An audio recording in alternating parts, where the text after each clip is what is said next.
like to call to order the Riviera Beach Community Redevelopment Agency meeting December 11, 2019, 6:04 p.m. Madam Roll Call. Commissioner Lawson?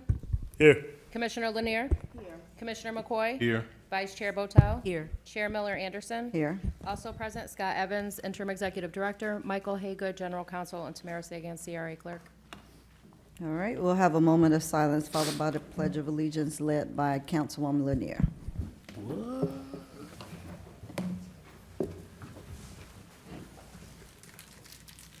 I pledge allegiance to the flag of the United States of America and to the republic for which it stands, one nation, under God, indivisible, with liberty and justice for all. Do we have any additions or deletions? No, Madam Chair. All right, disclosure by commission and staff. All right, have a motion to adopt the agenda. So moved. Second. Have a Second. second. Madam Clerk? Commissioner Lawson? Yes. Commissioner Lanier? Yes. Commissioner McCoy? Yes. Vice Chair Botel? Yes. Chair Miller Anderson? Yes. Motion carries. All right, consent agenda. All matters listed under the item are considered to be routine, and action will be taken by one motion. There will be no separate discussion of these items unless a councilperson so requests, in which event the item will be removed from the general order of business and considered in its normal sequence on the agenda. Do we have any comment cards for the consent agenda? No, Madam Chair. All right, do we have any councilpersons, commissioners that would like to pull an item from the consent agenda? Move the consent, Madam Chair. All right, Second. Madam Clerk? Commissioner Lawson? Yes. Commissioner Lanier? Yes. Commissioner McCoy? Yes. Vice Chair Botel? Yes. Chair Miller Anderson? Yes. Motion carries. All right, regular business item number 3. A resolution of the Board of Commissioners of the Riviera Beach Community Redevelopment Agency authorizing staff to negotiate a comprehensive development agreement with APD Tezrel RBMV2 LLC for development of the Phase 2 Marina Village project, providing for other purposes, authorizing the executive director to take such actions as shall be necessary and consistent to carry out the intent and desire of the agency, providing an effective date. So moved. Second. Mr. Evans? Good evening, Madam Chair and CRA Board. Tonight's resolution will approve the CRA to formally enter into negotiations for the Phase 2 Marina Village project. The resolution approves proceeding with the joint team in partnership with the City of Riviera Beach Administration and City Council. The CRA attorney, with assistance from the City Attorney, have prepared the resolution in accordance with our policies and procedures. The negotiation process and creation of a development agreement and a community benefits agreement will include public workshops, multiple opportunities for residents and the CRA Commission to provide feedback, including milestone reviews as we move through the process. The marina properties include city and CRA-owned development sites. The proposed project will create many new jobs, business opportunities, and future tax revenue. Redevelopment of the Marina Village will also help attract future development along Broadway. And the proposed project includes a new hotel, multiple waterfront restaurants, entertainment, a new parking garage, and some new housing to be included at the marina also. In November of 2019, the CRA board suggested that the developers, following them making two presentations, to consider working together, and the developers conferred and elected to submit a joint venture proposal. In May of 2019, the updated CRA board, following elections, approved feedback on the original proposal. And on July 22nd, 2019, the joint team submitted their new combined proposal, which included a unified concept site plan. The two entities have formed a new partnership that the city and CRA can negotiate with as one entity. Tonight's action approves the negotiation process to move forward. The final details of the project will not be finalized until future public workshops and board milestone and city council milestone reviews have been completed. The terms and concept elements proposed by the developer are not being approved tonight. The updated proposal concept will be the starting place for negotiations, along with the city and CRA goals that were included in the RFP, and based on the City Council's and CRA Board's updated priorities and preferred outcomes as we move through the process. The City and CRA will engage outside experts to assist us in the development of the community benefits and final development agreement, including evaluation of the proposed terms and financial details, to ensure that the city and its residents are getting the best possible economic and development outcomes. The process will include additional due diligence to help protect the city and the CRA, and the companies have volunteered to work together, along with both the city and the CRA, to collectively negotiate a final development project that brings new economic development opportunities to the city. Thank you. Okay. Do we have any public comment cards for this item? We have one public comment card. Okay, so we've cut off the acceptance of those comment cards, so just make sure you announce that after we read the resolution. Bonnie Larson. Of course, we have a comment. Good evening. Any article you read will tell you that in South Florida, waterfront is at a premium, an absolute premium. Everybody wants waterfront, yet when we advertised it, only 2 groups applied. To me, that is incredible, and to me, that's suspicious. I tell it like it is. To me, that's, like I said, incredible and suspicious. And both groups included mostly Riviera Beach people who have no development skills whatsoever, no previous development skills whatsoever. It's just a bunch of Riviera Beach people put together. There was a controversy. Remember how the CRA had the Atlanta group on the agenda to hire, no presentation to the board. You remember how that happened, and you asked who did the negotiation, and you were not happy with who did the negotiation, because who did do the negotiation at that time? We don't have negotiators. Now, this is the first time tonight I'm hearing about the CRA and the city collaborating, because that is one of my suggestions here, because the marina does belong to the city.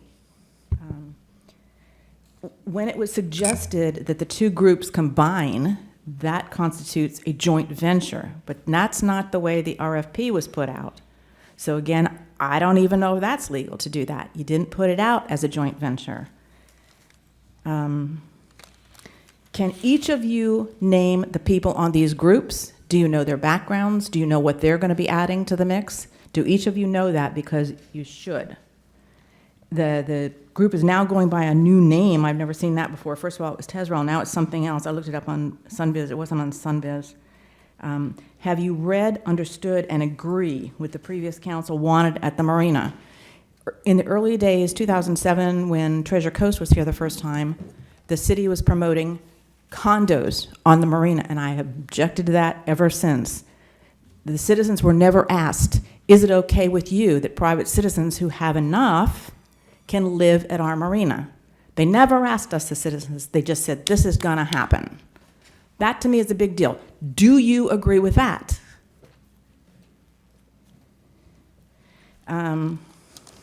And we're trying to rush this through now just before Christmas when people have other things on their minds.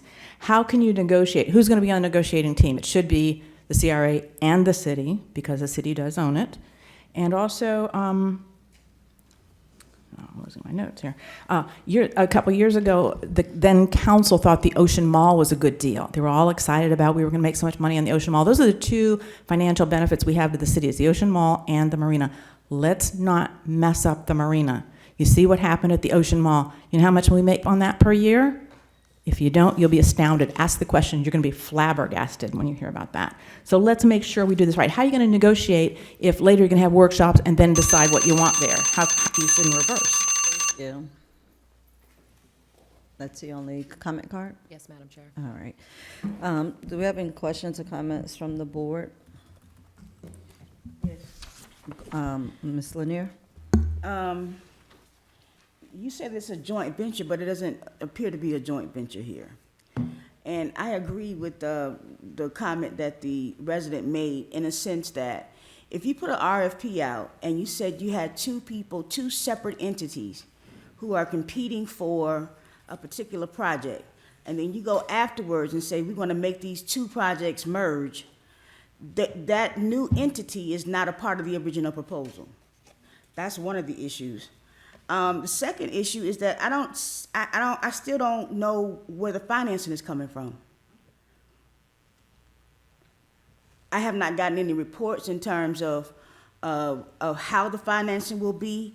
This type of project needs to be, even to enter into negotiations, it needs to be from concept to completion. There needs to be information about financing and how this will be done. And I don't see any of that.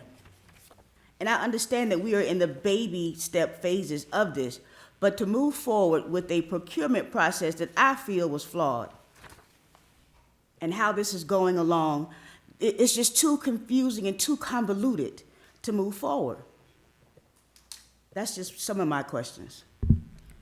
All right, Mr. Evans, are you able to provide some input regarding her questions? Certainly. In their original proposals, both of the two teams did provide financial information. However, as we move forward with the new combined entity, we will include as part of our process a detailed review of their financing, how they propose to fund the projects, and that will also include a third-party review by a financial analyst to ensure that the city's interests are protected. And I would refer the first question to Mr. Haygood related to the new combined entity. Yeah, yes, and we have discussed this previously. Under the procurement code, you were allowed to discuss with the individuals and come up with, if in fact they wanted to do a joint venture, they could. There was nothing in the procurement code preventing anybody from submitting as a joint venture. We didn't restrict it to individuals, to an individual entity, so there was nothing to prohibit it. So why did that not happen in the beginning? Why would you go after the bid? Somebody wins the bid. You got an entity that actually won the bid. Yeah. Well, first, it wasn't a bid. It was a request for proposals. So it was based upon qualifications, and they decided voluntarily that they wanted to combine the two teams. There's nothing to prohibit it. But why was that not extended to anybody else who? If anybody wanted to come in as a joint venture, they had the opportunity to do that. If anybody else wanted to submit as a joint venture, there was nothing to prevent that. They chose not to. But it was not audited info from the one team. It was audited info from the two teams. What do you mean audited? The info, the financial information. Yes. We only got that from two teams. We don't have the audited information from the one team that we have now. Well, we're going, as we explained earlier, we're going to get into more details as we get in. You have not decided exactly what, this is a conceptual plan that they jointly submitted. So now we're in the process. Once we've done that, we're going to identify the projects where they're in fact going to be located, which ones you want to move forward with, and we'll get specific information as we move forward. This is a conceptual plan at this point. But they were directed to come back because there were weaknesses. That's the reason why they were directed to come back with the joint, because there were weaknesses that were identified. But I'm saying that there is nothing on the table tonight of the financial audited documents of the one team, and why would we move forward? Well, we're only beginning negotiations. But why would we enter into negotiations and we don't even know what the money that they had to put up for it? They did submit some preliminary information. Where it was is in the original packets. We did not get that information. Well, maybe The sorry. one team, this one entity you're talking about. Yes, ma'am. This one entity did not submit financials. Yes, what we propose is a part of the process that we will review their combined financial resources and how, in order to do that, what we will do is we'll hire a third-party financial analyst to ensure that experts are reviewing their ability to build the project. But why would you do that after? Why would you not do that before? We even go down this road of doing a resolution. Well, it's again, Commissioner, this is only authorized as negotiation. You don't have a deal. In fact, we may come back to you. You can very well say, no, forget it, or we don't want to move forward with it. And This is not, And the issue here is that there's no single master developer here. There's not sufficient financial info, and there's no master developer. well, So why are we entering into negotiations or into a contract when we have none of this information? we're not entering into a contract. We're entering into something tonight. Negotiation, you've Why authorized. are we negotiating then? Because we want to see, these are the only two people that responded to your RFP. We've been a year and a half in this process. Okay, so we need to see that now. We need to see something.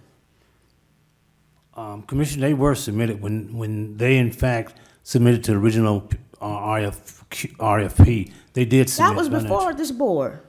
Well, You didn't Commissioner, sub- if we you didn't change. submit it with any of the backup. Yes, ma'am. Well, I thought.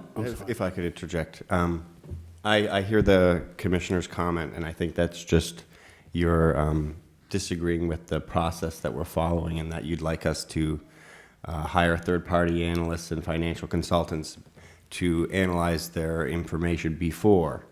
And obviously, there's substantial cost to that in order to do that, and we want to make sure that the board authorizes the closing of the RFP process and directs us to begin moving forward and to spend more additional resources to explore if we can do bring a development agreement back to this board. So we felt that the correct process would be to first enter into negotiations and then to hire the third-party consultants to do the detailed analysis, which obviously is going to spend some dollars to do that. And we didn't want to invest a lot of dollars if the board wasn't going to even authorize the process to begin. But this is let me be clear here. I want just as much as any of the council people on this dais to have something going on at the marina. Let me be clear about that. I want something going on over there. But I do not want anything going on where the city will have to take on the risk if we don't do this stuff up front. Even to negotiate without having financials, even to negotiate without a master developer, is something that we need to pause and do first. So it's just that the whole process is convoluted. And trust me, both of these entities, I'm sure, do excellent work. That is not the issue here. And that is not the issue where I don't want anything to happen at the marina. That's not the issue. It's this process here. If we're going to do something where this entity is going to do a hotel and this entity is going to do that, well, then we might as well do a P3 project on the whole thing. And then we'll know upfront about financing. We'll know upfront about concept to closure, about where the money is coming from. But the way this stands, we're going into negotiations. We don't know where the financing is. We haven't got any financial documents. One piece is doing this, one piece is doing that. We might as well put the whole thing out and let everybody just do different pieces of it. That's the purpose of having a master developer, to develop the whole thing at one time. Commissioner, the entity that has now been proposed is a development entity.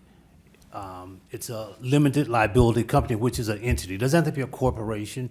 It can be a combination of entities, and they're coming in as one LLC. So you do have a master developer. Now, as far as getting into the details, that's the purpose of the negotiations. Again, you are not. You can't tell me that the details should not be upfront. That getting into the nitty-gritty, getting it down to the weeds should not be upfront. This is a perfect opportunity for a P3 project. I'm just gonna say it to the council people who are sitting here, that to have this piecemealed out without a master developer, without financials, without knowing about financing, is something that we need to pause and figure out how we're going to go forward. Because the way that this stands, it is too risky for the city. It is too risky. Commissioner Lanier, I know that we are having a workshop on Saturday, and this is going to be part of the discussion. I believe each council member is having meetings too, individually, regarding how the city and CRA can work together. I would imagine that the CRA has had conversations with the city, and we did discuss before about P3, a P3 project, including part of the marina. That would still be a part of the conversation that we would be having on Saturday, correct? Yes, and of course, P3 refers to public-private partnership, which of course is what this project is. Okay. And the way that this stands, this is basically co-development. This is not a master developer here. And, you know, I just don't want to, with this amount of money, with this amount of, and I want something to happen here. Please do not get this misunderstood. But we cannot move forward with this with all of these pieces that are missing. I hear you, and I think everybody hears you up here in regards to your concern. And I do believe there was a concern some time ago. And, you know, the way we got to this point was, and I'm sure Dr. Botel could chime in a minute, was something that she suggested initially. It didn't initially go off that well, but they came to the table and decided to do it this way. That is how we got to this point. But I certainly hear what you're saying, and there were concerns at some point along the way, but we've gotten to this point, and see, we're talking about a P3 model. This is not this. This is not a P3 model. This is not what we're talking about here. And if we're going to do a P3 project for the city administration and for a new city hall and all of that, then that means that there's a master developer, and you know where the money is coming from start to finish. so I assure you, Commissioner, before you sign a contract, before you sign the But development. why do we have to get to contract first? Why are we putting the cart before the horse here? Because we're trying to negotiate. We can't get the contract until we negotiate it. You have all that information, you'll make You an just said it informed. wasn't a contract. I said, when you get the contract. can we, This- Councilwoman, Commissioner Lanier, can we go to someone else and then we can come Yes, back? please. Okay, thank you. Madam Go ahead. Chair, I had concerns about this. I had serious concerns.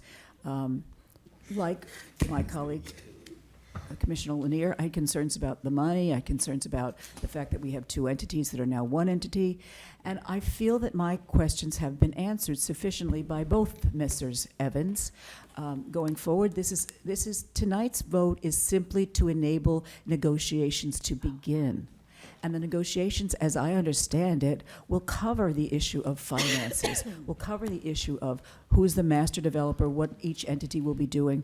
We are in the very beginning stages of this. There's nothing that could be done prior to initiating negotiations that would get us any closer to a final product. I think that tonight, if we allow staff to move forward, begin negotiations, as our attorney has said, this is not something that we're signing on the dotted line tonight to spend these millions of dollars. Believe me, I think we're all very well aware of the gravity of the amount of money we're spending here, the significance of this project.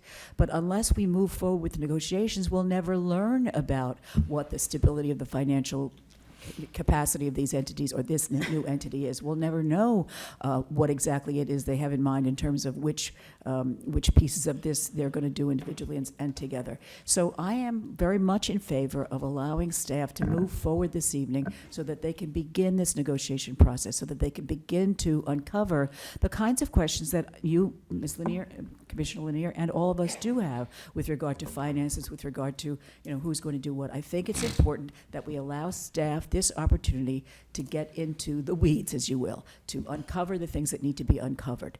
And then if things go south, we'll know. We'll know why. We'll have all the information we need. I just think it's important for us to allow staff to do what they have in mind to do. I have been told that the people who are going to be doing the negotiations are highly skilled in this work, are well adept at handling these negotiations. This is not going to be done in-house necessarily. This is probably going to be done, correct me if I'm wrong or if I'm overstepping, probably going to be done by people who are well skilled in this negotiations process. And so That's my opinion. I think that I know that I've heard from constituents. I had a call as recently as last night urging me to vote no on this. But as much as I respect the people who called me, as much as I respect Commissioner Lanier, I really believe that we have to move forward on this so that we can get to the answer, so that we can come to some conclusion. Thank you. Let the record reflect Mayor Felders on the dais. Do we have any other comments, questions from any other commissioners? I just wanted to say, Madam Chairwoman, that I think that a P3 project will be less risky. It will be more manageable. And, you know, we're taking a risk just to even get to this negotiations. I think that all of that stuff should be known up front. Why do we have to enter into negotiation to figure out where the money is coming from? I just really feel as if a P3 project for this is the best fit. And I think that we having that conversation at the workshop on Saturday will give us some more insight into which would work better for us. Because if we're going to go down this road, we want to make sure and very sure that it is a road that the city takes the less risk. And the way this stands, we are in a very risky, shaky position. All right, do we have any other questions or comments from anyone? Madam Chair, Go ahead. Mr. Evans, to Commissioner Lanier's concerns, was the members of the commission not provided with both the original and the amended submittals from the two proposers? We're provided the new joint proposal, because that's what's before you tonight. Okay. Well, her questions concerning audited financial statements, and I was here looking at the financial statements, and it's not very clear as to, you know, what exactly that means, but nothing in here says audited financial statements, now that I'm looking at it. So let me finish, Mr. Evans. So my question is, when the evaluation, well, let me ask, who opened the bids? I'm sorry, who opened the submittals from your office The joint team submitted the combined proposal. initially? Initially, When we received them, yes, the CRA staff opened those. okay, so at what point was it reviewed? I guess for letter G, financial capability, was this element or this requirement sufficed? What we did was we placed in the RFP certain requirements that they had to provide related to their financials. And so when we opened the RFPs and reviewed them, we reviewed them to see that did they provide the information that we were looking for on the projects. And tonight, I think part of what is just a process question. There's absolutely no way that the city or CRA will proceed without detailed financial analysis and by third-party experts. There is part of the risk to me is if this board is not interested in negotiating with the developer and we were to spend dollars further analyzing their proposals, then we would be wasting those dollars if the board wasn't even interested in negotiating. So we have to make the decision as a part of the RFP process that yes, we like this proposal. So that's the process. I reclaim my time, Mr. Evans. Proposing. I'm trying to ask a question. So, very clearly, was any of the two that submitted deemed non-responsive? No. Okay, so that's based off of who determined that?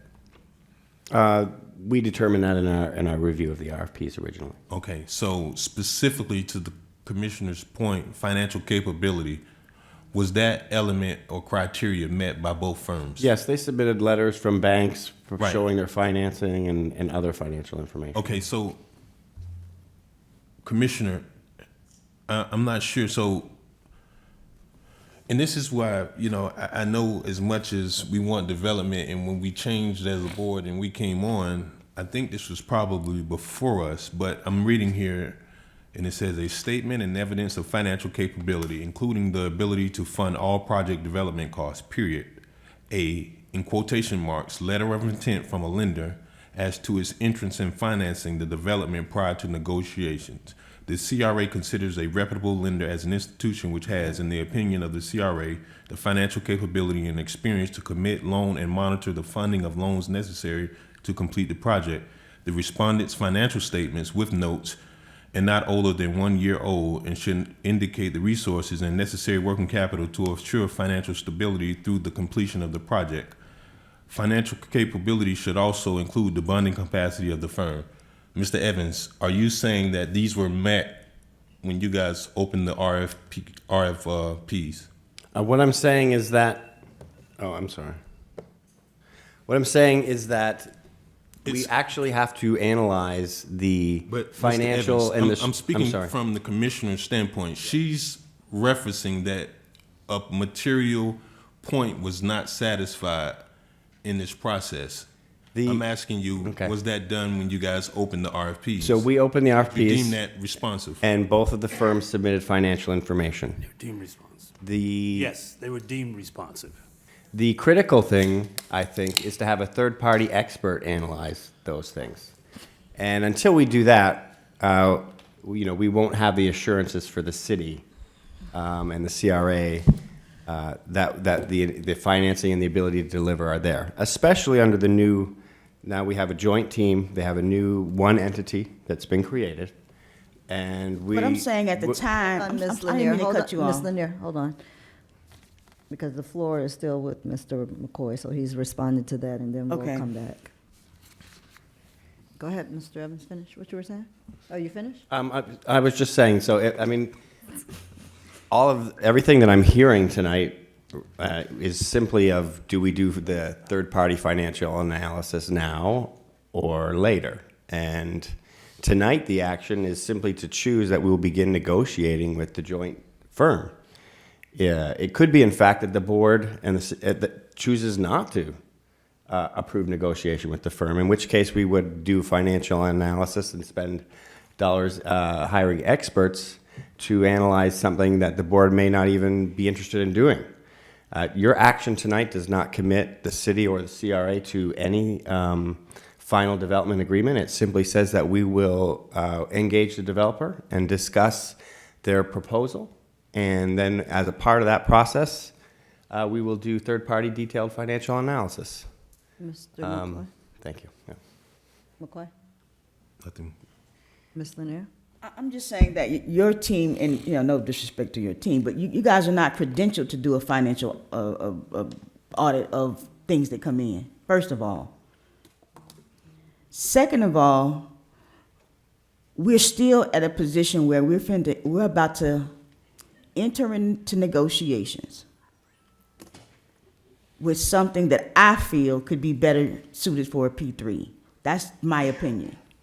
Second of all, it is so convoluted. This was done by the last board.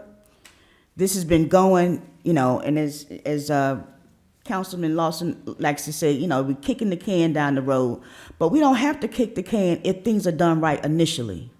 And this was not done right initially. It is too convoluted, and you haven't even talked to the public about it. You haven't had any town hall meetings to ask the public about their input into even starting negotiations. Because guess what? This is a big deal, and I take this very seriously. And the biggest thing for me is the fact that I do not want the city to be at any risk. Madam Chair, Yes. I was assured that there would be multiple charrettes with the community involvement as part of this process. Is that not the case? Yes, that's the case. Thank you. But why do it after the fact? Mr. Lawson, do you have anything to add to this? Commissioner? Councilman? Yeah, Madam Chair. The process, from what I understand, is just to address a few of our commissioners' concerns. The master developer, it looks like we're actually obtaining two master developers with this proposal, two separate groups that will be able to provide a detailed report that we're going to have our staff, our joint staff that we have with the city and the CRA coming together to review. But in addition to that, I just actually did attend a P3 conference in DC, and one of the biggest things that they recommended is we bring in advisors to oversee every bit of the financials, every bit of the process and the program that's going to happen. So I believe Mr. Evans did recommend that we're going to bring in a third-party advisor and consultant to review the financials, to review the proposals. And one of the biggest things that actually came back from the P3 conference was community participation. So that is going to be absolutely required from our staff and the development teams to make sure that we have all of the input. But from what I'm understanding based on this resolution, it is to just begin negotiations to actually go into discussion, making sure they have the financials, making sure that they're going to do the community participation, and making sure they give us a proposal, something that's acceptable to all of the residents. So I think right now we can either make a decision to move forward with allowing for them to begin discussions, or just start the entire process, throw it out and start it over. What I'm saying is, like I said before, is I don't want to continue to kick the can down the road. So we can either make one of those two decisions. So I'm not sure if any of the commissioners have any questions, concerns. Mayor Felder, did you have anything to add? Yeah, I mean, we're not voting for them to do the project tonight, right? No. It's just to open up discussion. I think we need to make a decision so we can move on. As Councilman say, we don't need to kick the can down the road, so you guys make the decision. Let's put it up for a vote. All right. One more thing, Madam Yes. Chair. I think my position is that we should table this until we hear this P3 discussion on Saturday.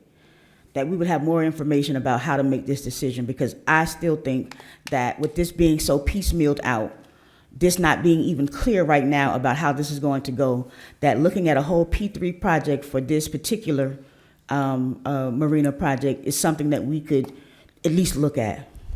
All right. Call the question. Well, that's point of parliamentarian procedure. I actually found out that you can't use the word call a question. That's not proper in Robert's rules. Can we have an education on that? But here's what I was going to say. So, Commissioner, She asked to tape, I want to know, did she want to make a motion? That's what to I was gonna table? ask. Are That's you- exactly where I was going to. So, Doc, Thank you, Mr. McCall. I wanted to make a motion to table this, so an amended motion. an amended motion to table this until we hear this P3 discussion on Saturday. And I know, Commissioner Lawson, that you have gotten information about P3. You went to a conference on it. I would at least like to hear it before we make this decision. And trust me, at our next meeting, we're going to make a decision on this. But I would like to hear this other information before we move forward. Do we have a second for that amended motion? Do we have a second?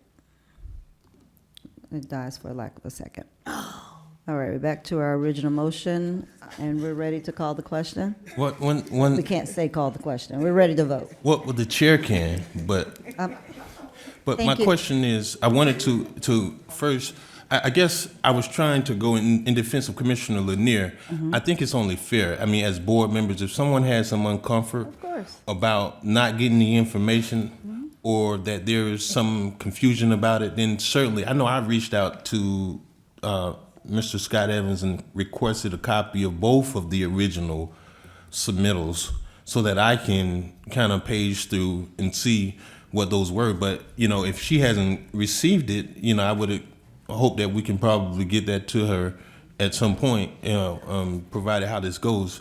But this is only a proposal. And I think what people, and I literally just reading an email now where somebody's suggesting that this is a bid. The city isn't giving up anything. We're not expending one dime. This is a proposal. So if we don't agree with the proposal, we don't accept it. We don't move forward in the contract. But, you know, at the very least, Mr. Evans, I want to make sure that we satisfy whatever requirements to get Commissioner Lanier the information that she needs. Well, my question is, Commissioner Lanier, did you ask for it and you didn't get it? Or you, okay. My understanding is that when you're coming up for a vote or you're having a discussion about information, you're supposed to, I shouldn't have to ask for information. It should be given to me. I That, agree. and when you have something as serious as this, you should be getting loads and loads of papers to be able to go through, but I did not get any of it. Okay. And I would imagine, because initially they were two separate entities, all of that information was in a previous meeting or several previous meetings that are on Novus. But there was no additional combined companies that provided information. So nothing changed much Yeah, we just provided the information tonight on the combined companies. All right, and I understand your point, Ms. Lanier. All right, Madam Clerk? Commissioner Lawson, Yes. Commissioner Lanier, No. Commissioner McCoy, Yes. Vice Chair Botel, Yes. Chair Miller Anderson. Yes. Motion carries with Commissioner Lanier dissenting. Item number 4. Riviera Beach Business Center at 2600 Broadway, project update. The acceptance of public comment cards is closed. All right, I'm sorry, we need a motion. So moved. Second. No, actually, it's just an update, I'm sorry. Go ahead, Mr. Evans. We've been working on our plans for the 2600 Broadway project, which is located on the corner of Broadway and Blue Heron. It's on the northeast corner. And we are getting ready to submit for site plan approval to the City of Riviera Beach's Development Services. And so in advance of that, we wanted to provide you an update on the project to see if the board has any additional comments that they wanted to include in the project. The site has parking on site. We're actually also trying to add additional parking. So you'll see within this presentation, there is a couple of parking lots. There's a vacant lot adjacent to near the site that's owned by the city that we've just recently submitted a formal request to add as overflow parking for this project. And we're also looking to add at least additional space nearby so that we have as much parking as possible. And all of that, of course, will be included in our development application to the city. And the architect on the project, Mr. Rick Gonzalez, would like to provide you an update on the plans. Good evening. Thank you, Scott, Mayor, and Council. Good evening. Great opportunity to be back here again. We were here late summer, and as Scott mentioned, here's an update on the process on the project. And I'll go through a brief PowerPoint, and then if you have any questions, just feel free to ask. This is a rendering, updated rendering of the building. It's a magnificent mid-century modern building that's been empty for a while, and when we activate it again with the retail uses, with the CRA offices and the shared office space, we're going to have a dynamic corner in downtown Riviera Beach. Here's another view of the building. Again, the improvements, we're doing actually a green wall too, as you recall. We're improving the railings, the front facade, the storefront, and then the outdoor, indoor space with the cafe patio spaces. Thank you, sir. Oops.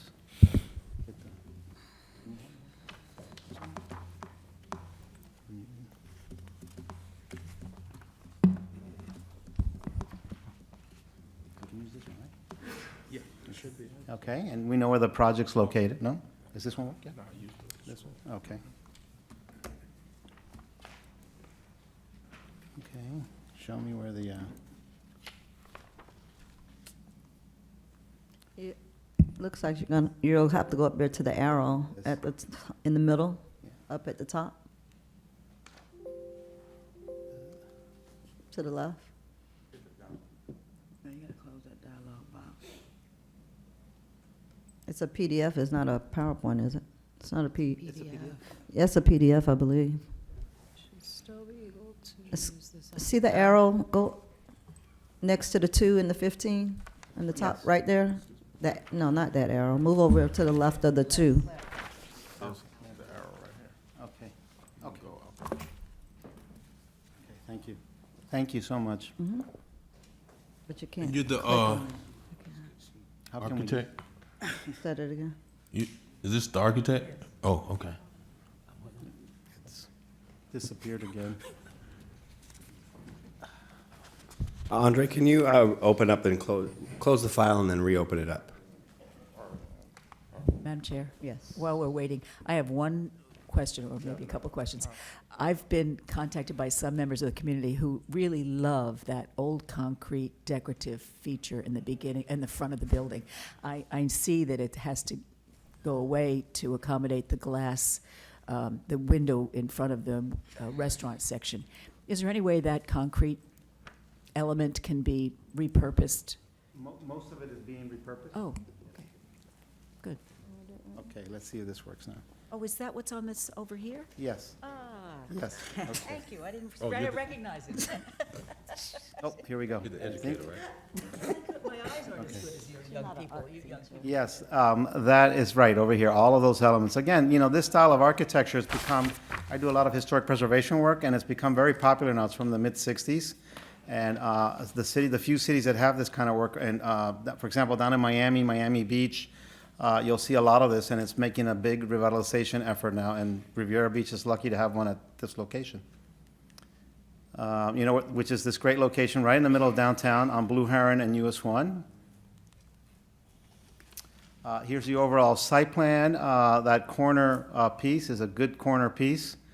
The city-owned land also over here to the north for additional parking. There will also be some opportunities for shared parking to have overflow parking for the building. Most parking is rarely maxed out in urban locations. People also will come here using different means of transportation. We also met with the safety consultant, Ken Stapleton. He's given us a list of improvements that which we are considering with the CRA staff. For example, getting cars in and out of here, narrowing it down to one way with a right out only, so that's a safety issue. Adding additional openings, storefronts on the building here on the north side so they can have what's called eyes on the street, be watching for, anybody that should not be in a parking lot, they can have some more security. Improving outdoor patio spaces over here on the east side so that you can have more safety opportunities. And the same thing over here on the southwest side and along here on the north side.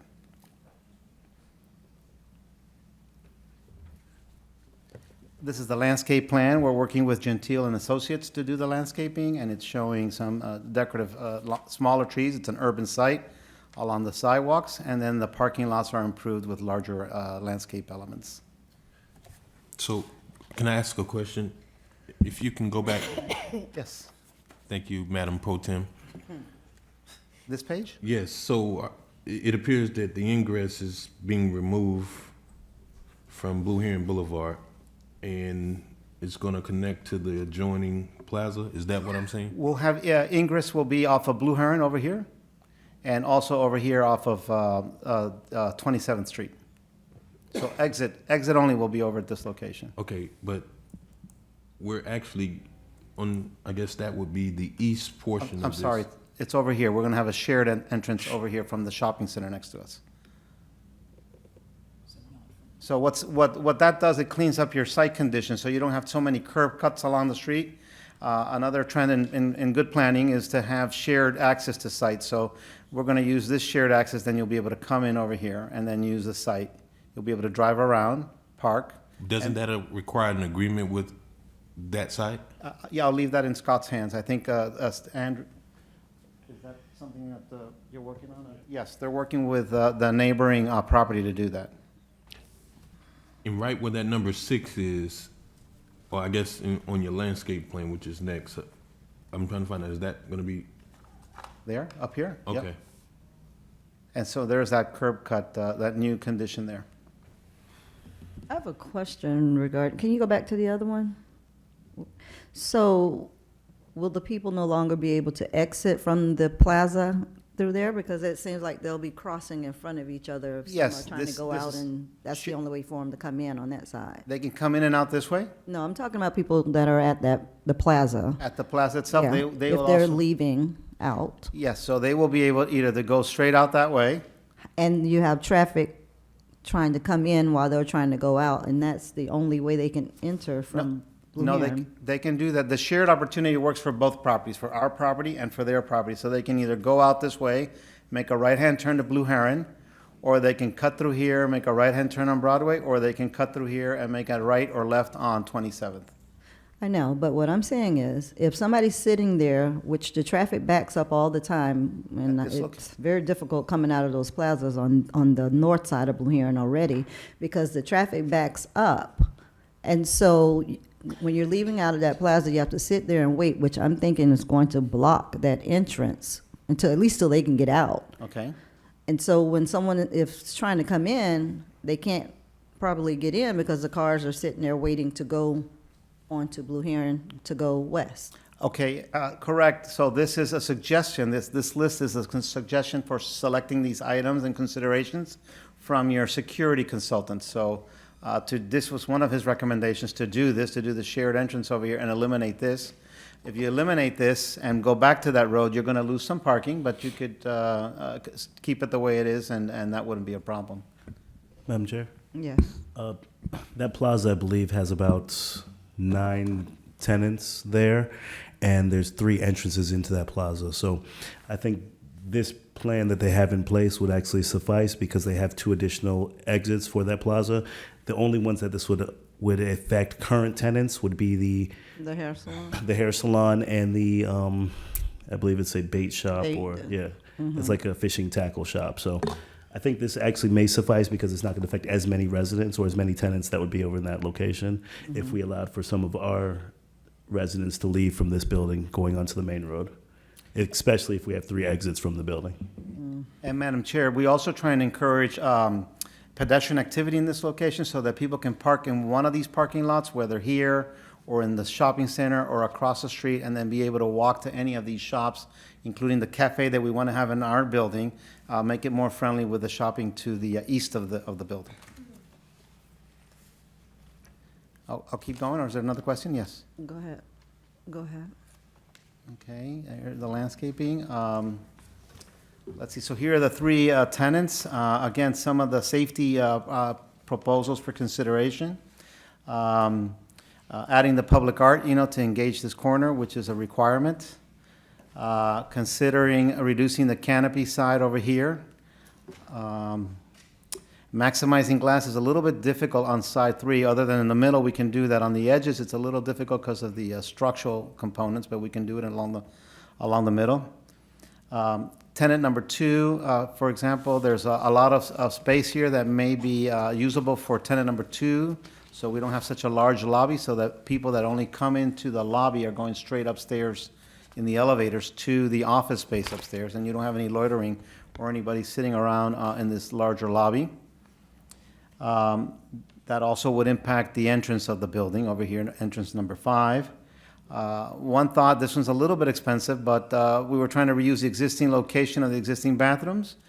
Most shopping today, you have the restrooms within the shop itself. So his recommendation was to eliminate the 6 ganged up bathrooms here and give each one of the tenants a male and female restroom, a pair of bathrooms at each tenant 3, tenant 2, and tenant 1. That's a suggestion. And this is definitely the best location for the cafe because it's highly visible from the east and from the south. And on the parking garage and the parking lot area over here, it's a very good location for that. He was recommending that we try to pursue that one there. And then put the outdoor seating and tables to have that eyes on the street effect with people sitting outside and enjoying the weather that we have. On the second floor, what's colored in yellow is the CRA portion. The rest would be the rentable, either individual office, individual desk. It's the concept known mostly as a WeWork or the shared office concept. Again, consideration and selection options. Hold on 1 second. Yes. Mr. Gonzalez, Yes, sir. if you mind going back to the first floor, I'm just seeing this, so if you bear with me, I'm looking at number 5, Yes. and then the notes off to the side. It says this entrance is poorly located. It provides easy access to a space with no natural surveillance. Yes, so the thought was because it's a common larger hallway than necessary from 5 to 3, it's laid out like an office, and we're trying to turn it into retail space. And it's only reason for that access point is really to get to the lobby, behind the elevators and the staircase. So the thought would be to try to incorporate it into the tenant space, including the bathrooms, removing and relocating the bathrooms, to allow for less space that's kind of empty, because that's where the staircase is, and the lobby that would connect you from the interior to the tenant space. It's a difficult building because it has access from the inside, and it also is accessible now that we're turning it into retail or cafe space from the outside. We want it to be outward oriented instead of inward oriented. It used to be a bank before, one large bank space, so it made sense to have that lobby. But now that we're converting it into 3 hopeful retail cafe spaces, you want to have more of that outside effect to it. So his recommendation was, maybe find a way to minimize or eliminate call this dead space, or this space that's really not that important for the lobby, and just keep the lobby over here. If you see number 3, that's where your lobby, it would be secured, and it would be only for the stairs and the elevator to go up to the second floor. Madam Chair. Were you done, Mr. McCoy? I'm done, thank you. Go ahead. Where's the kitchen? Very good question. So it's, part of the tenant improvements would be improving the kitchen, or depends what type of a place. If it's a coffee house or coffee shop, it's more of a catering, warming kind of kitchen. If it's a full-blown restaurant, then that becomes a little bit more expensive, more difficult, depends what the tenant wants to spend. We'd have to get a portable grease trap at that location and do some more expensive type things. So it's flexible right now for either or, either a cafe use or the more intensive restaurant use. That'll come when we do the tenant plans at a later date. Let's see what else. Some suggestions on the workstations. For example, in my office, I have a couple of the architects like to work at this height, and that's a good thing because then they have their eyes, they can see over the desk, they can look outside, and they can give you some more security. So that's item number 5. Glazing at the corners, that's the difficult one because the concrete structures that you mentioned, Mrs. Botel, right? And we want to keep those. But we do have a lot of natural light windows at the other locations and right around the corners too. So I think we'll be okay there.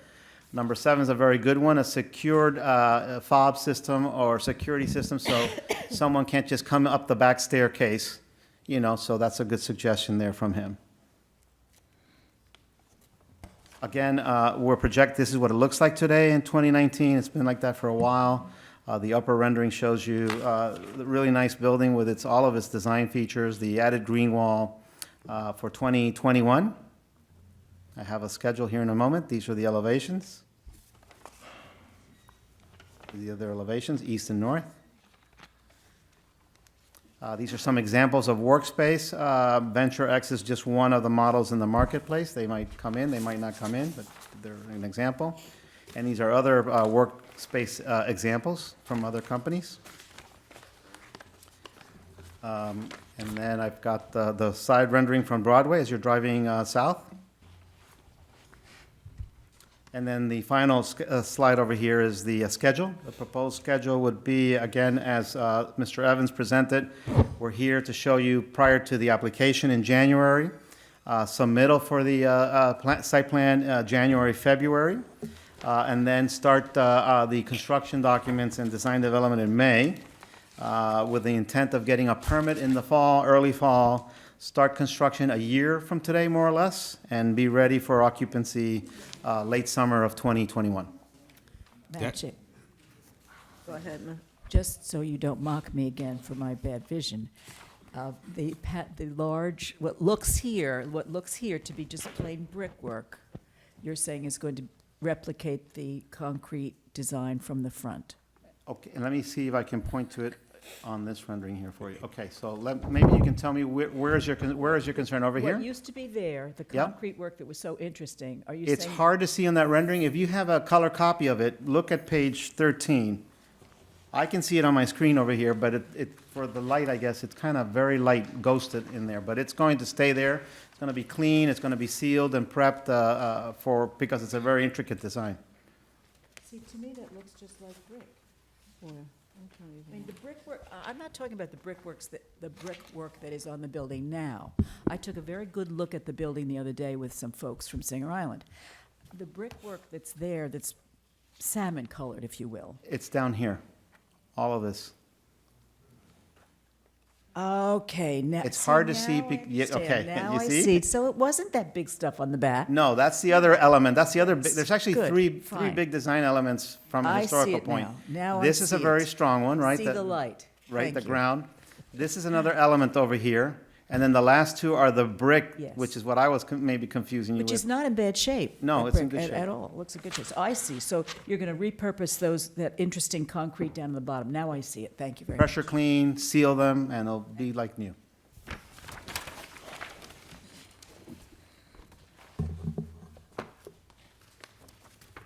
Madam Chair. Mr. Evans, I would like to, I know at some point the police department was using this building. Is it possible that we can go in and take a look at what's, I guess, where it is currently? Because I'm just trying to visualize these plans, and I'm not saying they're bad, but there has to be a lot of movement, and that timeline that he proposed in 2021 seems to be long. And I guess while we're looking at a site plan and renderings of elevations, this seems quite massive. So we're utilizing the building as it exists. And yes, we can open it up and you can go inside. That's no problem if you want to have a look around. Right, but why, I guess, how are we financing this? So the CRA budget has approved $3.2 million for this project.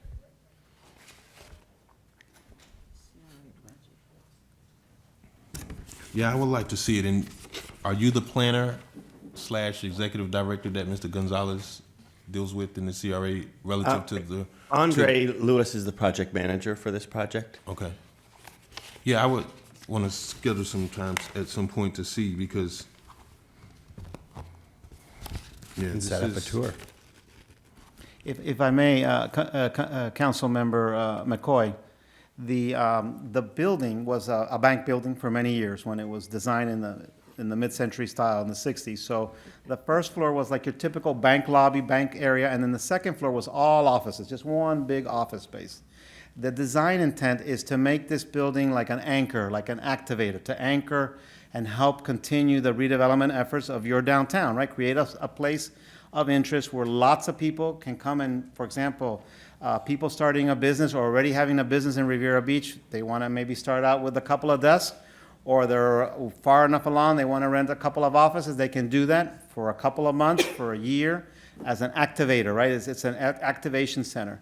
And then have the services on the ground floor, 2 or 3 small shops, copy center, a cafe, you know, that will service not only them, but also bring other people in that area. So we're using the existing structure here to the best of our ability. We've looked at some of these other uses. I would highly recommend a visit to Rosemary Square or the Old City Place. They have a Venture X, and it's kind of like a mini idea of what they did there. It's a mini, you know, we're not copying it, but we're using that idea in terms of these office uses on the second floor, and then retaining the first floor for retail and cafe uses. It's a very good use of an existing structure.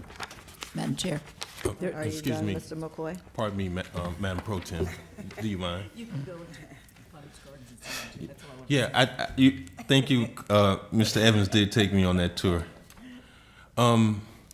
So I'm sorry. What happens to the bus stop there? Will we be incorporating a bus shelter there? Because I mean, literally, if we're on the corner, Yes. and I hope that, you know, this is something that's going to really spur, you know, the business and activity and traffic here at that corner. Do we put a bus shelter? I think it's the It's right over here. northeast. If you look at page number 4, item number 3, move the bus stop and build a shelter with it, leaning rails at this location over here in the corner. Right about there. Okay. I just, Madam Chair, follow up. I'm just, I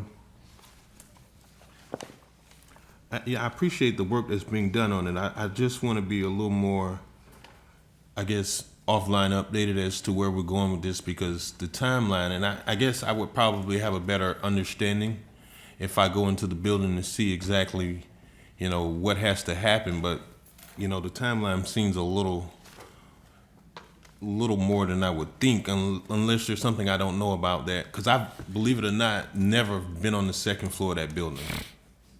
So I would like to see, you know, what we have. And I mean, obviously the outside renderings, and that looks okay. You know, I guess my other question is, and maybe this was taken up in the first slide, just based on current code, are we even close? I don't even think we'll be close to having enough parking.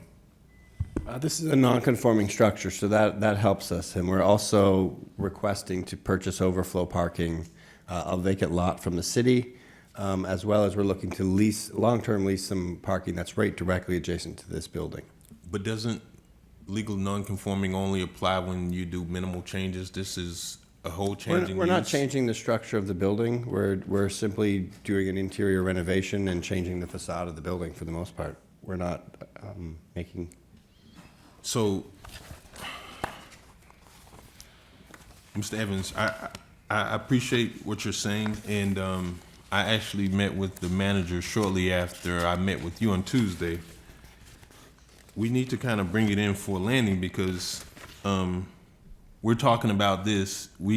Have we made any progress on securing that alternate lot on 28th Street? We will prior to submitting for building permit. So we've submitted the request to the city, and we've also come to terms on leasing the adjacent lot, which is directly across the street on 27th Street. That actually has 33 or 32 additional parking spaces. So that would be more than enough for this project. Oh, so we do have an agreement for 27th Street. We have a verbal agreement, and we're preparing a formal one for this board to review. Okay. When you add those pieces, you'll exceed the minimum parking requirement too. Okay. Well, I didn't. Okay. So has there been any interest in the acquisition of those 1, 2, 3 parcels behind the Lagrange on 27th Street? We've not looked at acquiring those, but we can as a part of our process in trying to find more parking. We can look at seeing if those properties are available also. Okay. That's all I have, Madam Chair. Thank you, Mr. Gonzalez. Thank you, sir. That's the end of your presentation. That completes my presentation, unless you have any other questions. Do we have any public comment cards? We have for one this item? public comment card, Bonnie All right. Larson.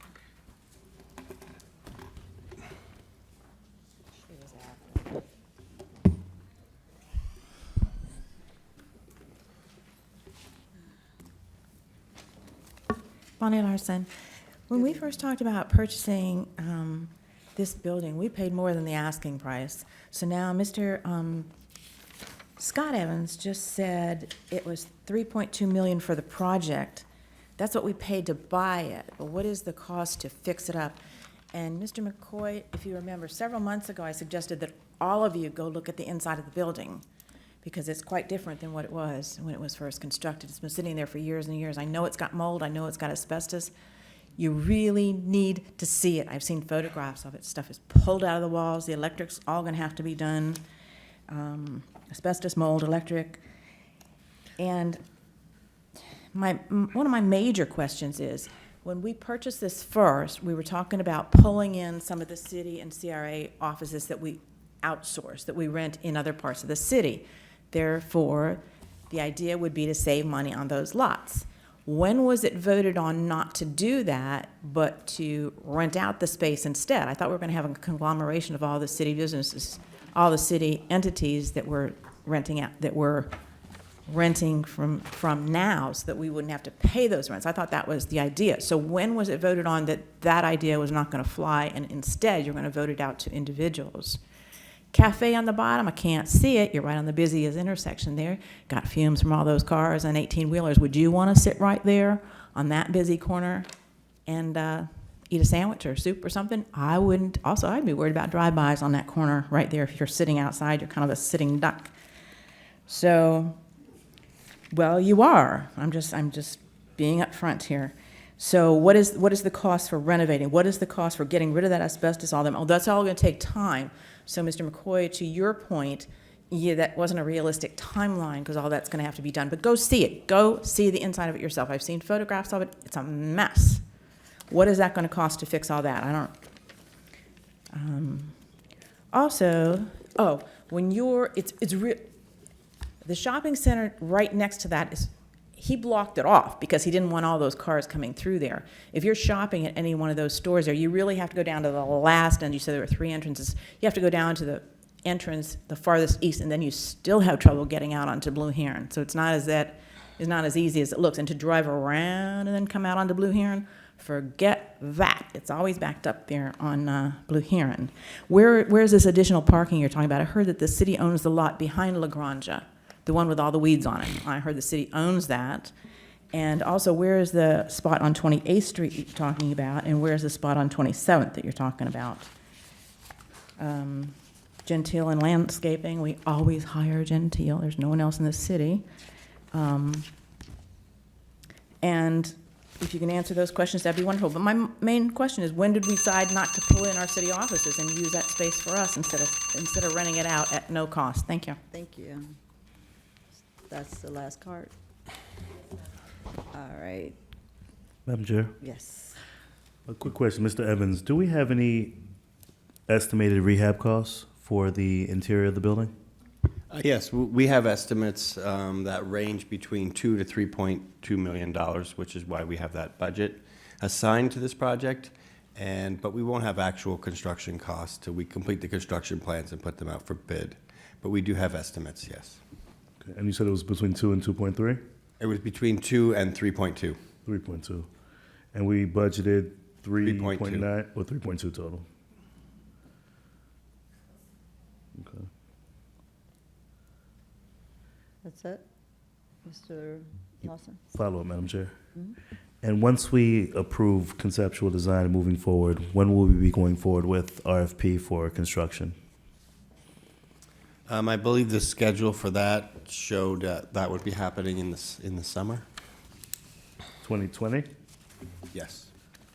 And estimated occupancy by 2021? Yes, sir. So a year of construction is what we're looking for? Yes.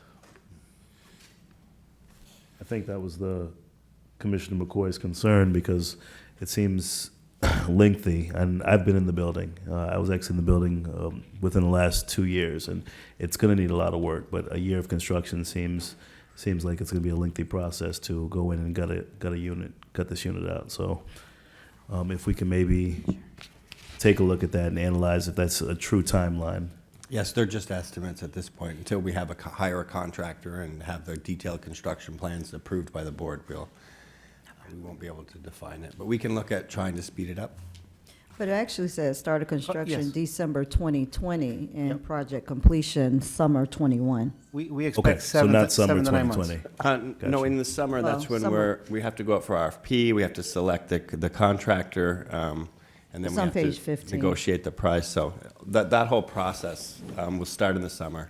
And then they have to submit the permits, and then they have to get ready to actually mobilize. So there's a lot of work. So we definitely have to start in the summer if we're going to be underway in December. Okay, perfect. I see the timeline. Thank you. All right. Go ahead. Mr. McCoy? Thank you. So was it 3.2? Yes, sir? Acquisition cost was how much? 2.2? 2.2. So how much, I guess you submitted to us in prior meetings that you were gonna move CRA operations into this building. Yes.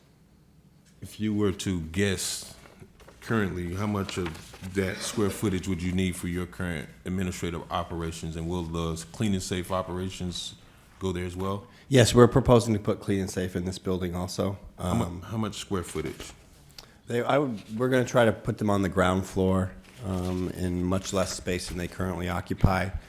I think the CRA right now has about 5,000 square feet, so we're going down to 2,900 square feet in this building.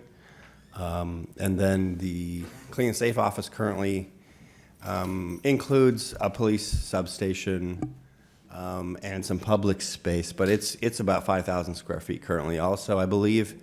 And 5,000? Yes, and we're looking at, in the new building, going down to At the about, clean and safe is 5,000 square feet? Yeah, there's another side. I believe so, yes. You've been to both sides? You've been on the other side? It's quite a large space over there. And it includes police substation and, I'm the youngest male. They don't show me that kind of stuff. Well, I just went in there the other day myself. So. but in the new building, they would be going down to less than 1,800 square feet. 1,800, clean and safe. And you guys are going to have 2,900. Under the current proposal, yes. Okay, so 5.4 million.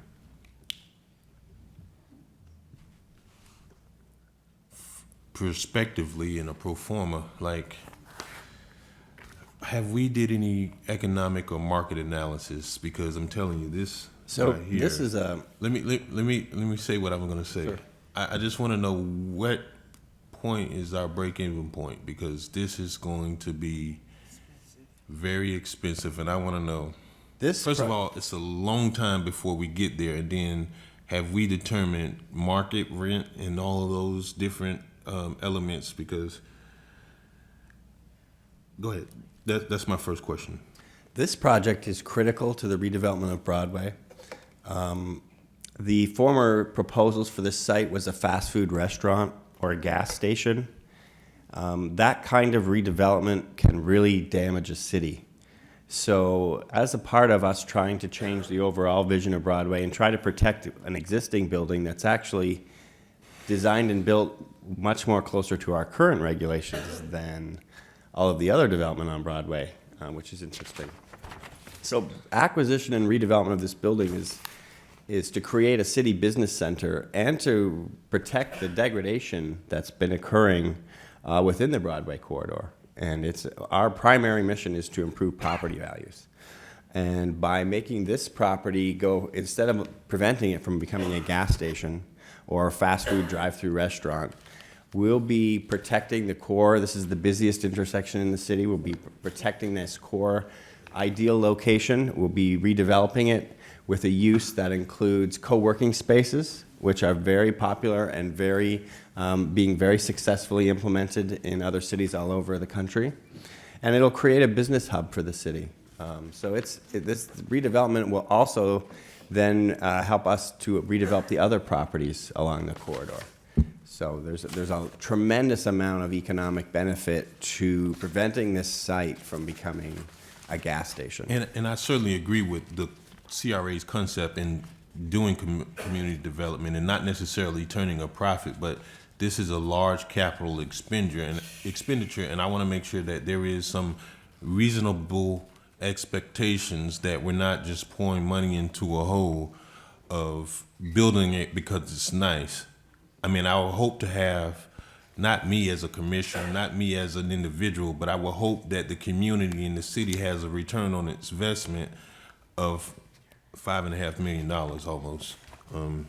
And we'll be looking to partner with a co-working space who can market and help us lease out all of those that component of the project at market rates and incorporating some small business accelerator type incubator program.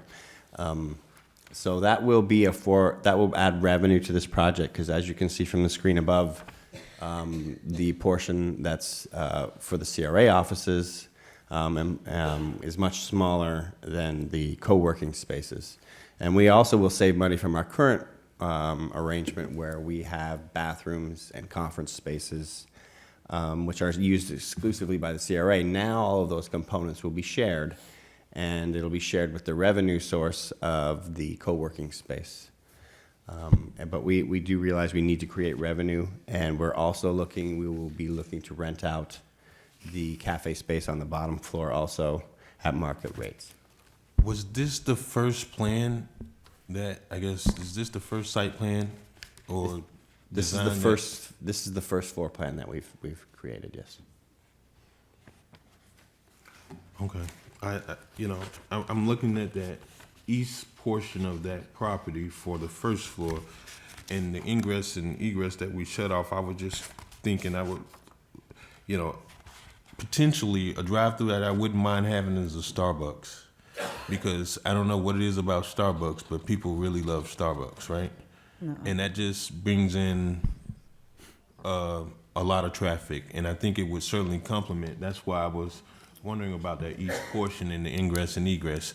That would be ideal, if you had to configure the site where, they can go through the drive-through some kind of way, and then just the exit would be right back onto Blue Heron Boulevard to travel eastbound, ideally. Yes, we'll look at that. I think we are looking to have a cafe space there.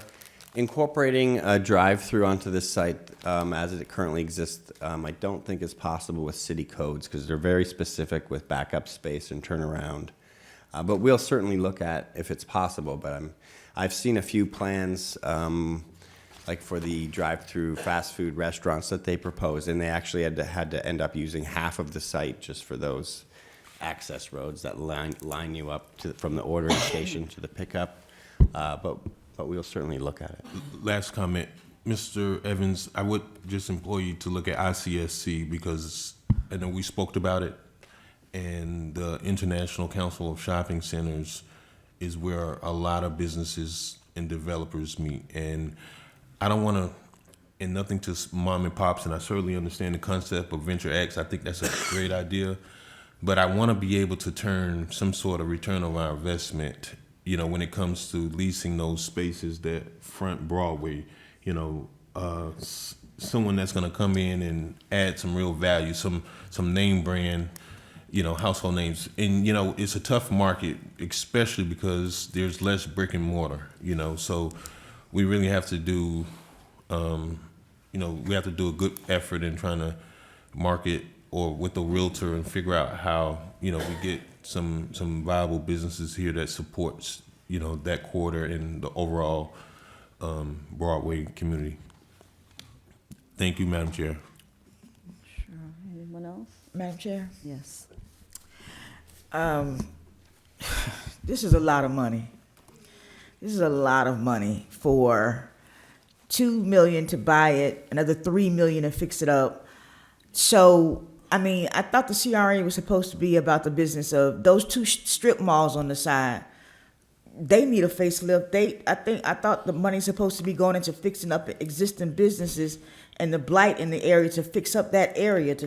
But to put that kind of money in a building and I thought that we were going to relocate, CRA offices and stuff to city buildings. But to build a whole separate building for the CRA and then you throw in a business center, so this business center going to compete with the Marina Business Center as well? It's just a lot of money that could be used to fix up and put a facelift on those two strip malls that's on either side of that street going into Singer Island. It's just a lot of money. All right. Anyone else? All right, so you just wanted to provide that update to us? Yes, All and we right. appreciate all the comments, and we will try to incorporate those into the next revisions to the plans. Before we move, Madam Chair, so have you had some involvement in, being updated on this? The extent of everyone else, yes. Okay. I just was curious because I know this is your district. But this has been going on for a while, so, before you all came on as well, so. You keep reminding me that I'm I'm new, just saying, right? And Madam Chair, I'm not as, we have inherited a lot of expensive decisions from the previous board. of course. And- His question to me was, what has been my experience? I've had some experiences with this. So- But I just want to make sure because this is the first I've seen it, and I was hoping that you had, the regular communications, because, I think it's a courtesy when people come and develop in your district. I can't tell them what to build. That's driven by what the code is and however deep their pockets is. But, I think it's important that we're all a part of the conversation as to what happens in our community because our community turn and look for us as if we have the answers. So I just was curious. So thank you, Madam Chair. Madam Chair? Yes. Would the board be willing to give 30 seconds, maybe a minute or two, to Dr. Jean Wibby, just to give a quick overview on the business development that this would actually bring for this building in regards to the incubator program, in regards to the 3 Bay restaurants, and if it's actually going to be beneficial for us to go in that direction versus trying to outsource it or sell the building. Sell the building, okay. Are you? And I'm kind of putting Dr. Wibby on the spot, and she didn't know this, but if she could, being that, I want to throw her into the fire and see if she could just give us some feedback on the approach that we're taking to see if this makes sense for us to go in this direction. You don't have to. We can. Well, I think it's an important project for many, many reasons. One, it is in a significant premier location. There's 20,000 cars that pass by that intersection every day. It's the busiest area. And the restaurant will be successful since I've been here 3 months. I have to leave the city to go find a restaurant, typically. And I think that will have a very important impact. The second thing is there will be co-working space that Mr. Evans has described, and it's very successful. There's a place up in Palm Beach Gardens, one in Wellington. They're all over the country. They are doing very, very well. And it's a good opportunity for entrepreneurship in the city. Since I've been here, there have been probably a dozen people that have called my office asking me to supply them with information on how to start a business. And that's really what could happen in a co-working space and in a place that has incubator opportunity with a restaurant for developing a culinary arts type of program, that it could be a teaching kitchen along with a regular restaurant offering food and services to our community. So I think that will add economic value as well, since there will be training people on the job as well as operating the business at the same time. That will add significant value to any restaurateur who's looking for people. I think that the location is prime, and I think that it will certainly expand and help the Broadway corridor that really would benefit from this significantly. And I can provide you with projections and data and information that will help you guide your decision-making so that in the future, you know, within the next month or so, you'll have some data on how much does a restaurant contribute to the community, how much can we expect from a co-working space, and those kinds of figures if you should so desire it. Thank you, Dr. Webby. That'd be the information that we as a board would want to see. And if we can have Dr. Webby working along with our CRA director and the advisory I board. work with Scott every day, Perfect, thank you. Oh, you whether he work likes for it the or CRA not. now? Pardon me? You're a CRA employee? Well, we're trying to have a partnership with the city and the CRA, and I think it's really important that we join our efforts and work together, seeing as it's the city. You know, he's working on behalf of the city, and so am I. So I think us working together has been very, very beneficial so far. Okay. Scott, okay, I'll reserve that to member comments later. Thank Madam you. Chair? Yes. I mean, I know that economic development is about lifting up, but what about the businesses who are already there? There's those two strip malls there, those two areas right there look atrocious. Yeah, I agree. And you're gonna put $5 million right here, but these two just gonna stay like it is? Well, when you put something new and beautiful, it attracts better interest from developers. When you put something nice, it's really hard to have the existing area stay the same. It attracts new money, and it attracts new development, and it attracts new people that are interested in participating in that area, in that environment. And I think that the CRA should give them a boost. Because those two projects, that's a restaurant there. Yep. There's a hair salon there. There are two or three restaurants that are in those strip malls. And this will certainly boost all of their revenue. It will definitely help the people in that area that are owning businesses surrounding this new development, guaranteed. But what about help for them? In terms of what kind of help? I mean, you're gonna put $5 million over here, but you're not gonna do anything to fix up these two strip malls here? Madam Chair? Yes, let Mr. Evans provide. We some actually input. have, of course, those are privately owned, and we are very interested in helping to fix up those two strip malls. They're very in need. We have a couple of programs that we'd like to implement. One is that strip mall has been identified as a good target for our new sign enhancement program. If you look at that strip mall, one of the most unattractive components of it is that all of the signs are different, or they're made of a different material, or they're not in the same theme. So we're currently looking at, and that program is underway by Treasure Coast Regional Planning Council, and it includes implementing a couple of pilot projects where we go in and replace all the signage once this board approves design themes for the various areas in the CRA. So that, and this actually particular site, which is one of those strip plazas, it will likely be one of the ones we recommend the board selects. We could also combine that effort, since we're going to be working with the owners of those buildings, to improve some of the facade perhaps. And it could include some new landscaping, although there are limited opportunities for that. I just don't want those businesses to be left behind, because this is a very, very expensive project. And if we're gonna be putting money into a project, it needs to also benefit the people who are surrounding it. And those shops have been there for a long time. And it just looks terrible there. And if we're gonna sink $5.5 million into a building and there's shops and restaurants right next to it, then we should be about the business of helping those as well. Agreed. I agree. Okay. All set? Thank you so much. Any other questions or comments? Thank you. All right, so we're done with item number 4. We'll move to number 5. Discussion of new townhome project. The acceptance of public comment cards is closed.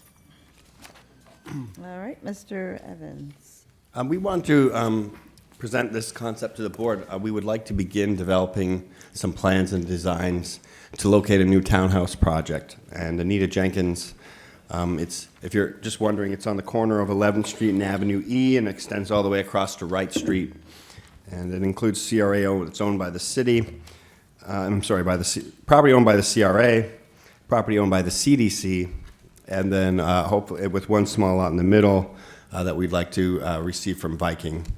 And it's included in a property swap that we hope to complete with them in the future. This site would allow us to have 6 to 8 townhomes, and I'd like to introduce Anita Jenkins, our Director of Neighborhood Services, to introduce the concept to you, which we're excited about. Good evening, Commissioners. Anita Jenkins, Director of Neighborhood Services. And we've had quite a bit of discussion about the need for workforce homeownership in our community and about cleaning up vacant and derelict lots. And we wanted to bring this concept to you and hopefully receive some support so we can move forward and come back to you with a conceptual plan for the area. We're asking tonight for you to provide some feedback and support for a proposed townhouse project. And as Mr. Evans said, it's located on 11th Street between Wright Street and Avenue E. The CRA is partnered with Riviera Beach CDC to create and expand homeownership for our residents. We've done that on a small scale in the past, and we'd like to take that to another level. The agency currently has site control over several parcels that we think are suited for multi-unit housing development. And just to reiterate, this would be homeownership. The Riviera Beach CDC, and our chairperson is in the audience, also has site control in the same area. And right there, from Wright Street all the way to Avenue E, you could see the proposed site for the townhomes. We're proposing in phase 1 that we construct from 6 to 8 townhomes, and we'll be more able to tell you exactly how many when we come back with conceptuals and a site plan, which would have a proposed price point of just shy of $200,000, which is much, much below market. This is ideal as a workforce project because we're near the job centers at the marina, at the port, and this would provide some needed housing in our community. We would offer down payment assistance, seek qualified buyers who would go through our approved programs, and we would use affirmative marketing for preference for Riviera Beach Home Buyers Club members. And already we have members in that club who've gone through the program who are city employees, firefighters, policemen, our public works department, et cetera, and just everyday working employees in our area. We would require that we'd reach out to our pipeline of qualified buyers, and we actually had a tour, and I think several of you or your aides participated in the tour last month, and we previewed this site, and there was quite a bit of interest. The townhouses would have 3 bedrooms, 2 bath, and some might have 2 bedroom, 2 bath. And depending upon the structure, there may be an opportunity for a half bath within that. Of course, we'd have attractive designs that fit into the desired downtown mixed-use zoning and that is compatible with the surrounding neighborhood. They would definitely be attractive, energy efficient. We'd have security and safety features. Construction financing would be in place, so when we come back to you, we'd be able to identify the pre-development construction and the permanent financing for the buyers. We would commit to establishing an HOA for the development, and the units would be from approximately 1,100 to 1,300 square feet. And because we'd be appealing to workers, to the workforce, and to first-time buyers, some of the units might require subsidy to make them affordable to various income levels. So here we are requesting you as commissioners to just give us some feedback, tell us what you think, and hopefully we can leave tonight with support for our proposed townhouse project so we can go to the next level. So I'll stop and take any questions you may have. Madam Chair. Yes. Ms. Jenkins, I would like to commend you. This is what I'm talking about. These are the kind of projects that we need here in the city. Projects that are going to help the citizens of Riviera Beach who are working people and who want to live in this city. This is the kind of project that I'm very excited about, and I think that we need way more of than we do. So I commend you for bringing this project forward. Thank you so much. Thank you. Do we have any public comment cards? We do, Madam Chair. All right, we're going to go to public comment cards, and then we'll come back to the board. Bonnie Larson, followed by J.B. Dixon and Dolores Williams.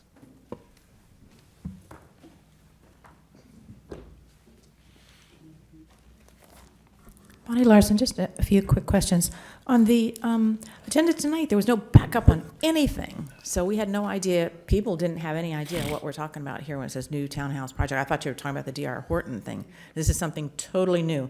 So now I'm hearing that the CRA owns some of this property, the CDC owns some of it, and Viking owns a little piece. But we didn't say where the Viking property, is it like right in the middle of this? Do we absolutely have to have that to do this project? Or can we just do it on our own properties?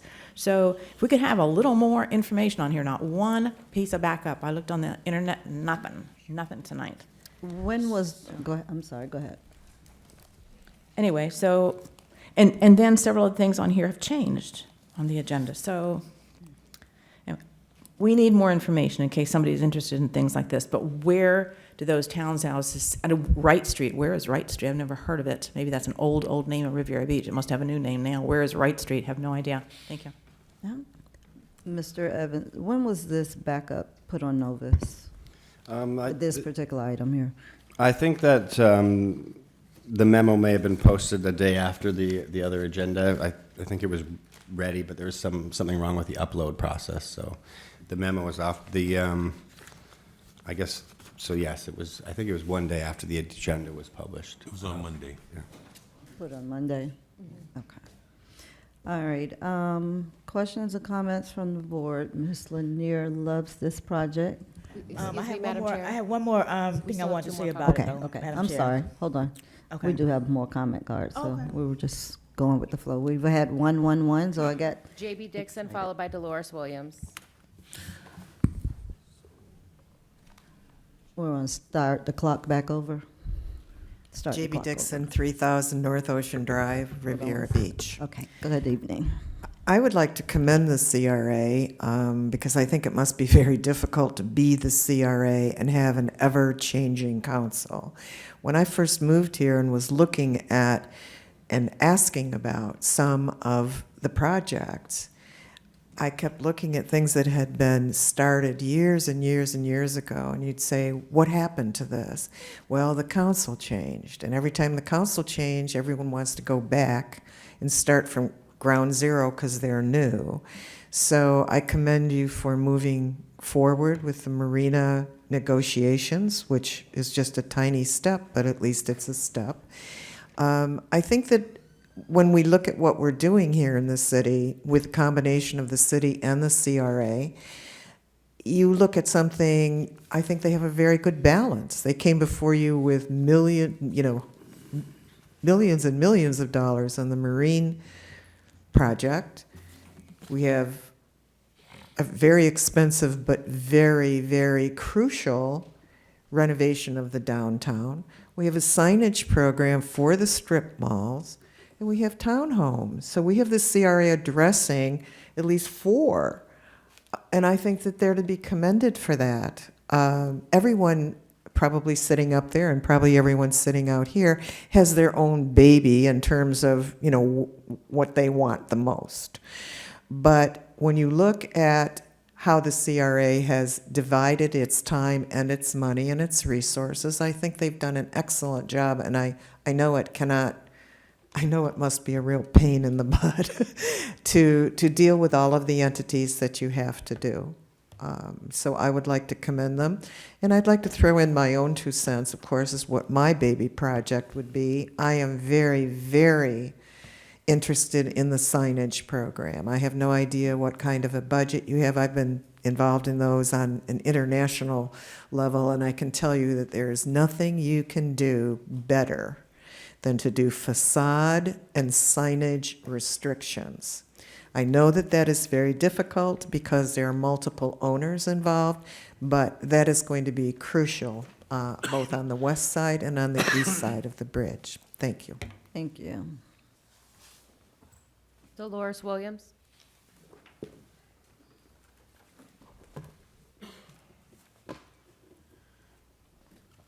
To the council Good evening. and the citizen of Riviera Beach and the watchers on television. I'm gonna give Jenkins, right? I think that's a wonderful thing that you're doing.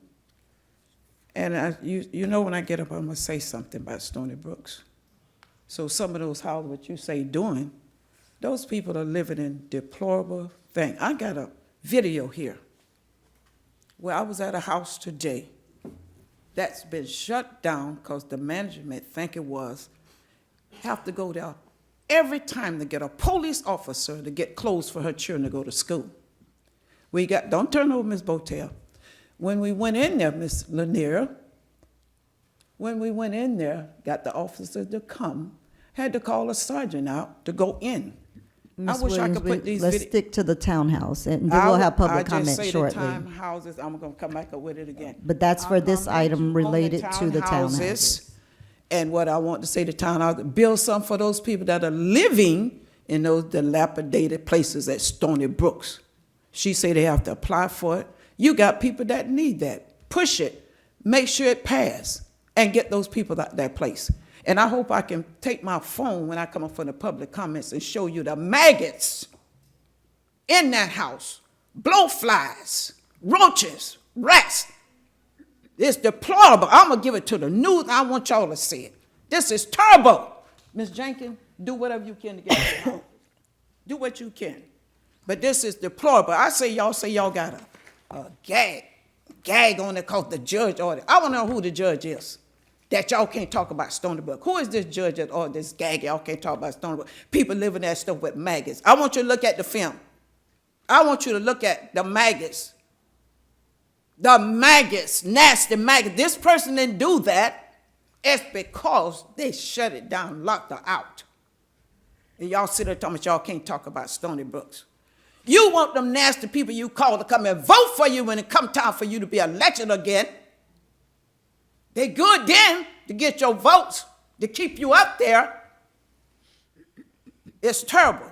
You might not want to accept it, but you're going to see this here if you let my video get up there and see this maggot mess.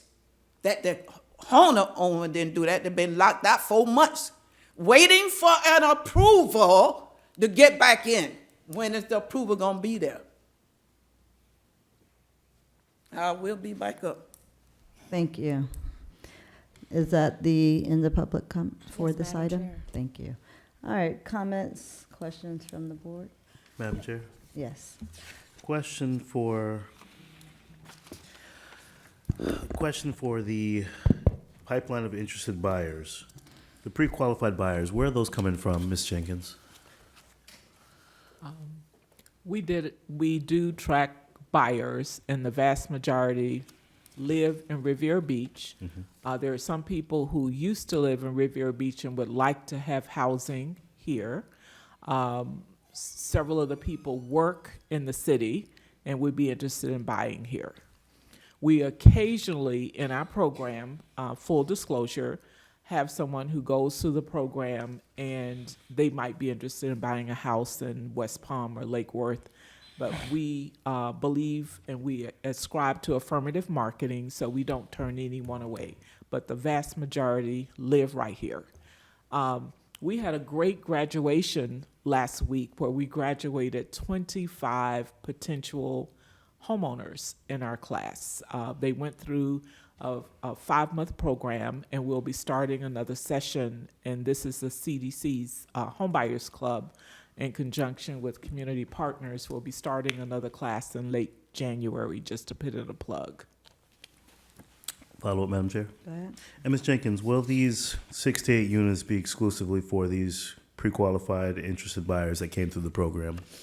One of our rules in terms of housing that we developed is that buyers must go through the Home Buyers Club. That ensures that we have buyers who've been trained, educated, who are working with qualified A-paper lenders, and it makes them eligible for preferred pricing, usually for mortgages. And one more, Madam Chair. The down payment assistance that we're going to be looking to offering for these home buyers, where's that funding coming from? Palm Beach County might provide some of it. Some of our participants have received certification through Palm Beach County. Some of the money will come from CRA. That was in the approved budget for this year. The CDC, through grant funds that we've acquired, might also provide down payment assistance. Depending upon the lender who provides the permanent mortgage for the home buyer, we have certain lender partners who provide closing assistance, which could be quite attractive. There is one lender that can provide, based on income qualifications, up to $17,500 for a first-time buyer. Okay, my only concern, Ms. Jenkins, with the down payment assistance is if with any of the properties use county funds to assist with it, I don't think that we can restrict it to our program that we've implemented, which has the 45 pre-qualified plus the additional 25 that graduated. They're not going to allow for us to be exclusive to that group. Most definitely they will. We employ affirmative marketing, and one of the requirements that the county has for their various sources of money is that people go through a approved certified program, which ours is. It's a requirement, and we comply. We're CHOTO, the CDC is a CHOTO, and we work very closely with the county on all of our housing. We may have workers, for instance, who don't need any subsidy at all at the price points that we'll be offering. Okay. Thank you. All right. Madam Chair, Go ahead. I commend you with all my heart. I think this is a wonderful project. As you know, I visited the home of one of your graduates, and a gentleman who works for the city with 5 kids, and it's a life-changing thing to have a home of your own, and this whole family is being changed by that experience, and I think it's a wonderful thing that we can afford this opportunity to more people who work for us as a city and who work in the city and who are able to take advantage of this. So I thank you and I commend you, and I'm completely supportive. Thank you. Anyone else? Yes. Yes. The only other, I just want to caution not having the homeowner's fee so expensive that it would price out the people who want to live there. Sometimes when it comes to homeowner fees, they become so exorbitant that the people who want to live there can't afford because it becomes a part of the mortgage. So I just want to caution against that.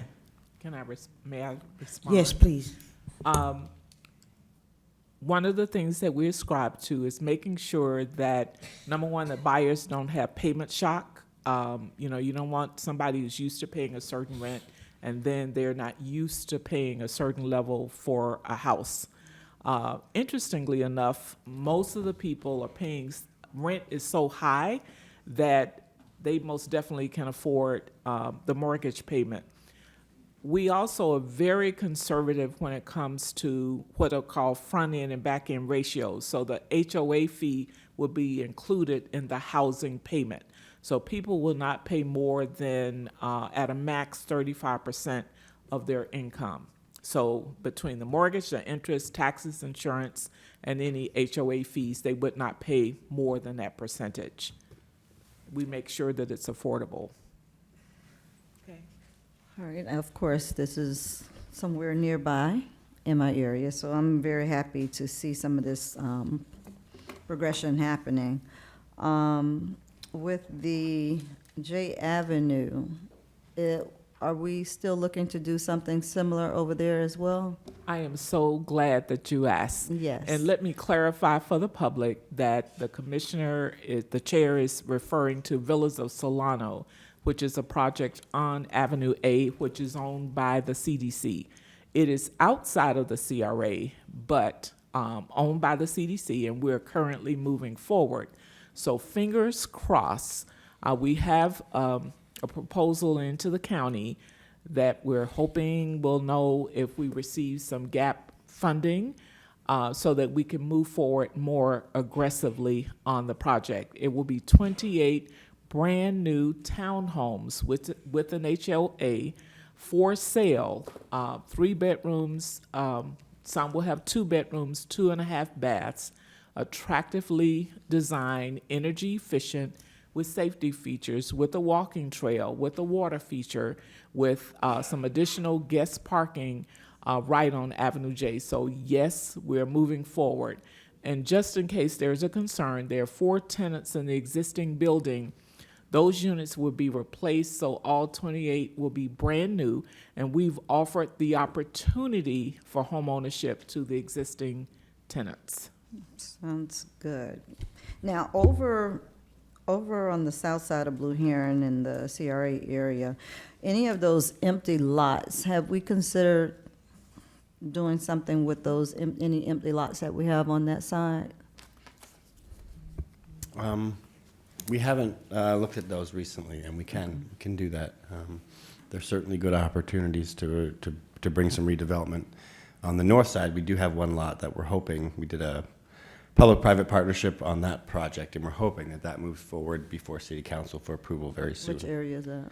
That's Avenue F and Blue Heron. And I think the ones you're referring to are right across the street from that, right? Mm-hmm. So we will look at those lots and see if they're available and what might go well there. Okay.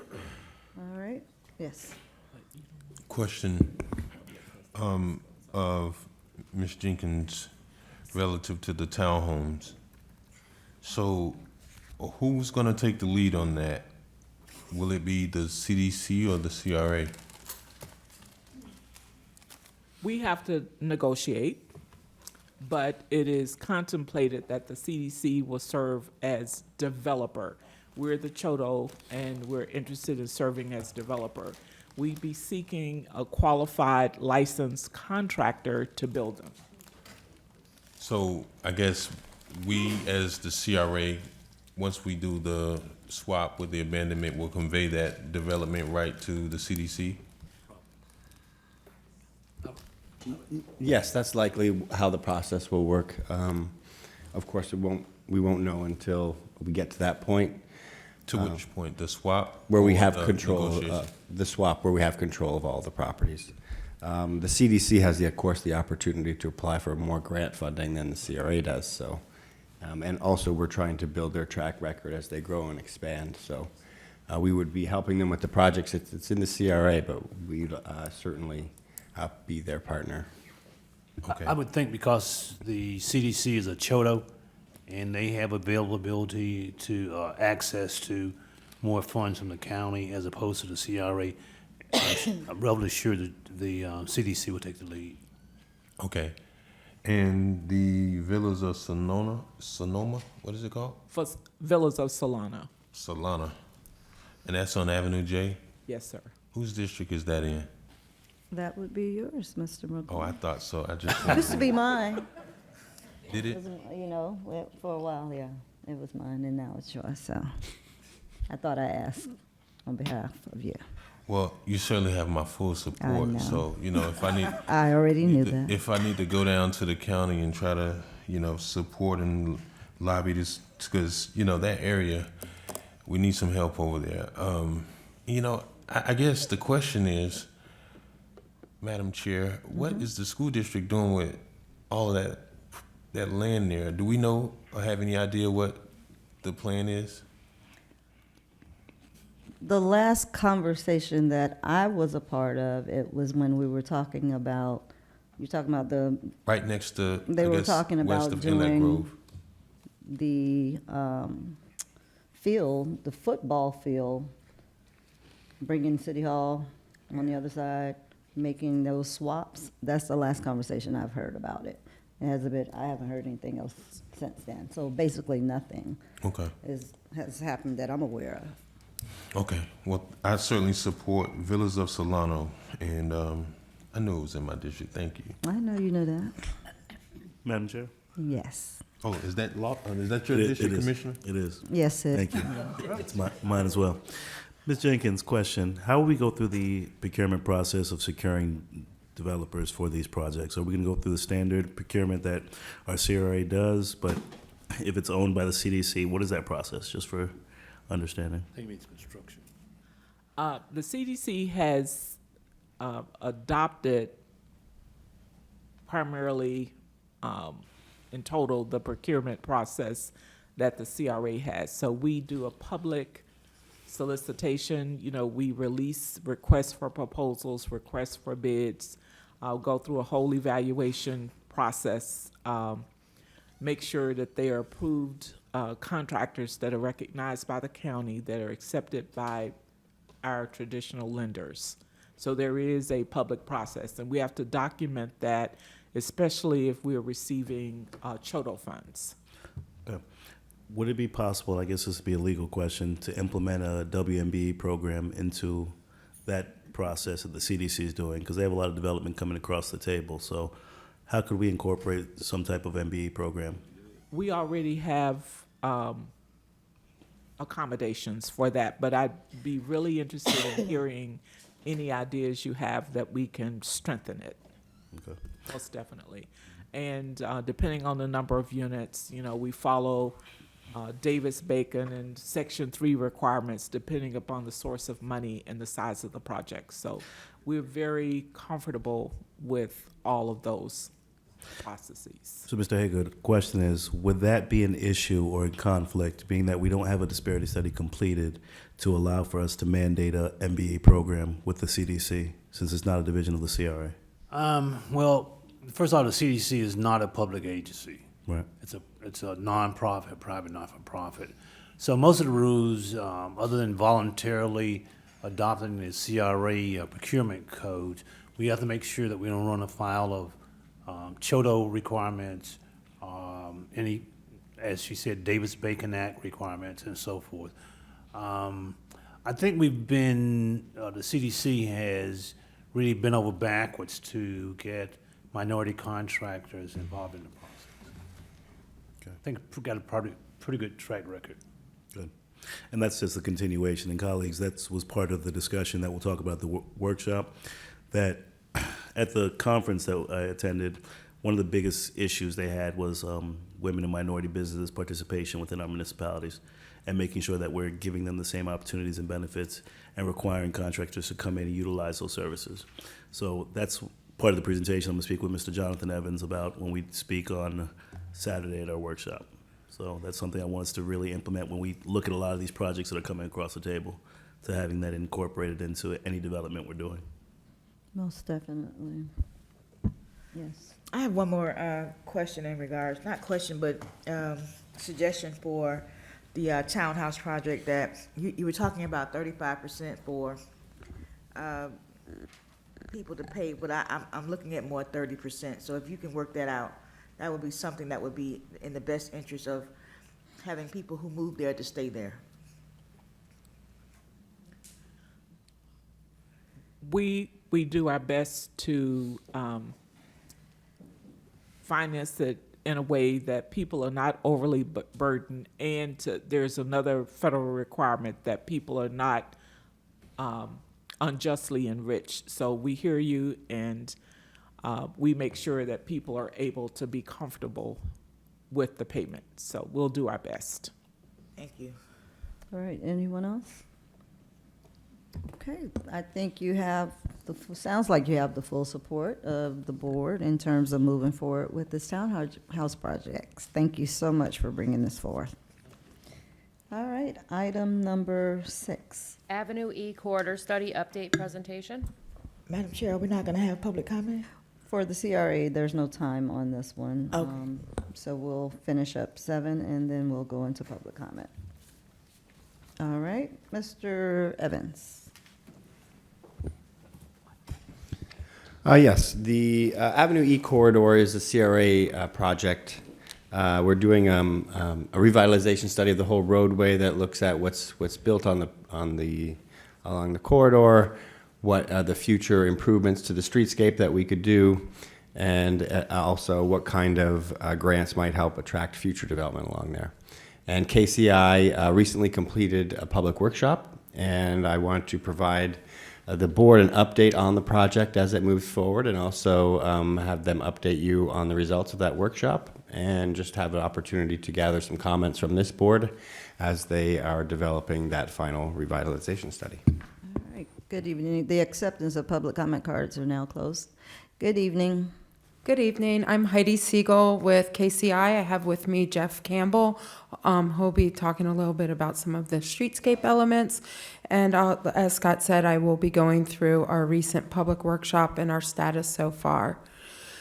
So just as a reminder, the Avenue E corridor study has three main components to it. The first is to look at streetscape design, so that's everything in the public right-of-way.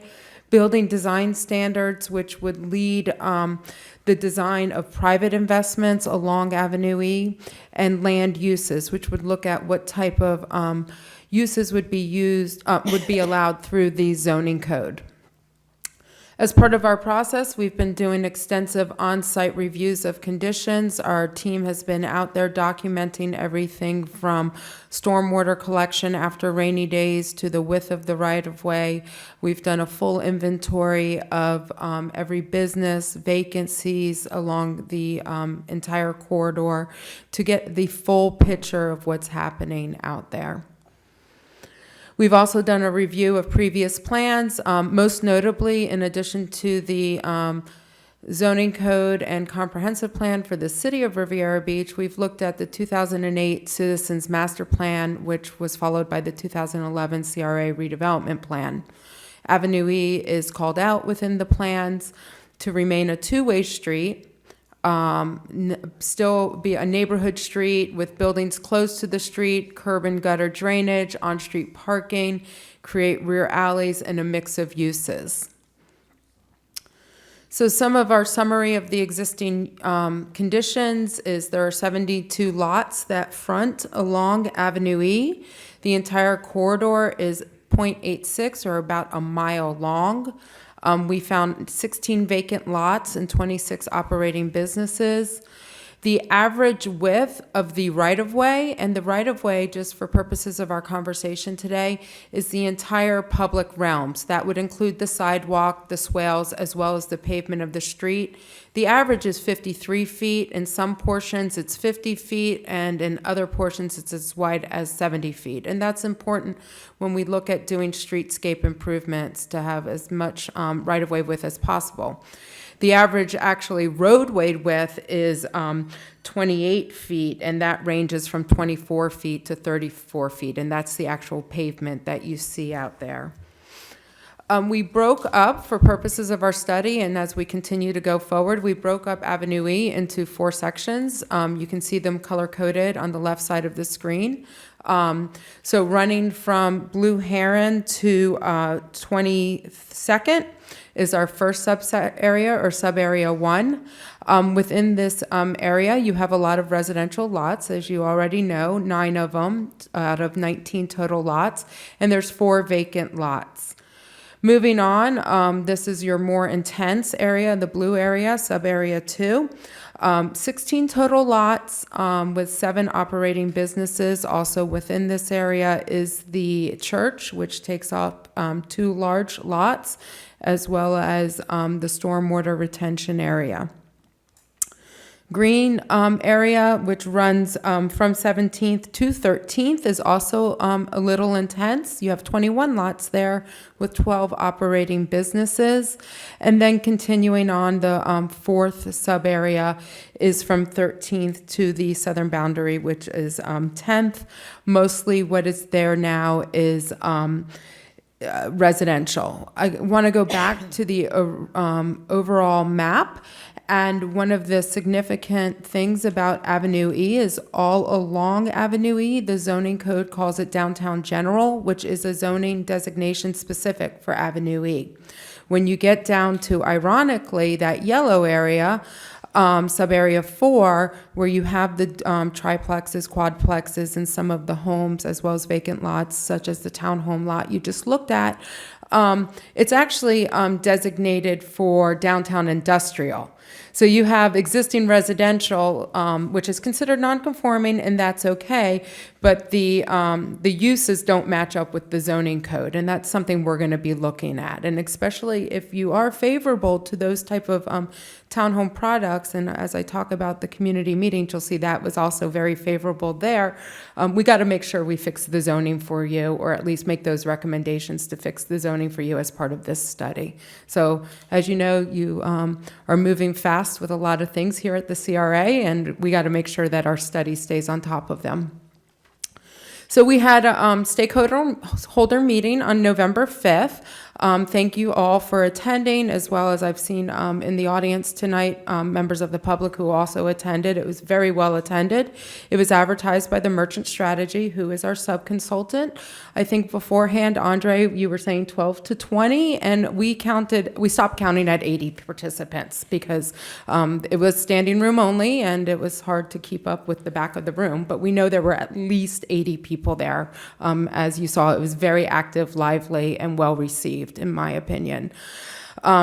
Just to recap, we did a brief presentation, we did a visual preference survey, and I'm going to walk you through each of these, a stakeholder input, and tabletop exercises. And we always break it out to those three. We find that it works because everyone communicates differently.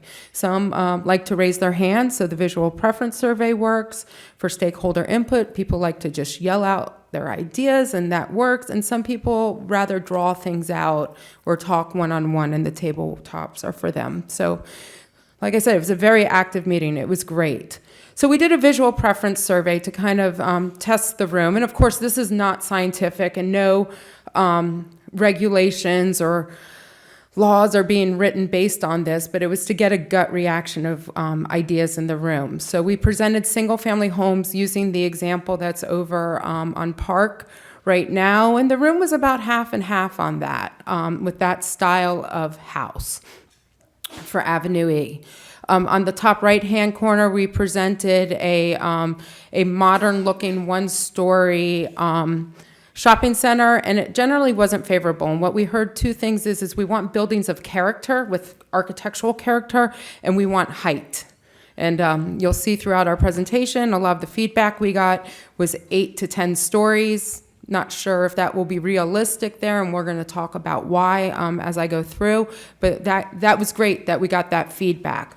On the bottom left-hand corner, this was very favorable. This is something that has commercial on the bottom and residential on top, what we call mixed use.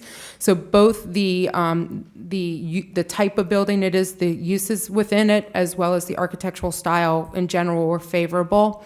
And also the townhomes were favorable, as well as that Key West, Florida cracker type style architecture as well.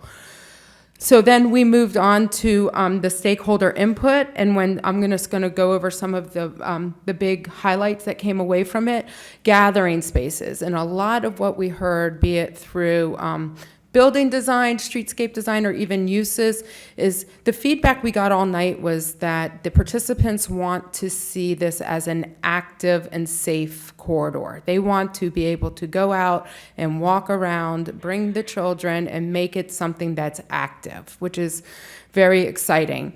Like I said before, we heard about the 8 to 10 story buildings designed for pedestrians, then contradicting 8 to 10 story buildings is low-rise, mixed-use residential, buffers to the west for the housing on the west, and then commercial towards Broadway on the east. And quaint and classy design also came up. So I point that out because the expectation is to see the transformation, which is what this study is looking at. For uses, we heard everything from family gathering places to skating rinks and bowling alleys to hotels, dog parks, fitness trails, coffee shops. I want to point out, because this is the challenge as your consultant, what we're left with, tourist amenities. So drive people in from the marina who go to the beach, who come to the area.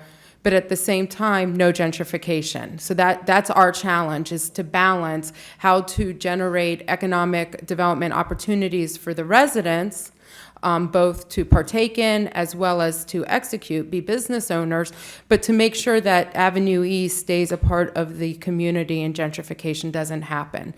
And we look at that through some of the zoning code ideas that we put in. We don't want to make a zoning code recommendation that's too lofty and not something that's easily achievable. So I'm going to bring Jeff up, and he's going to talk a little bit about the street design, and then I'll come back up to wrap up with you. Good evening. Good evening. So I'll just go over some of the highlights of the street design aspects that they called out as well. They mentioned utilities more than once. They also talked a lot about a pedestrian-friendly atmosphere and the walkability of the street. They wanted a clear separation of vehicles and pedestrian spaces. They also wanted us to try to give some recommendations on a unique brand for the corridor, to allow have some placemaking recommendations and to give it a sense of arrival.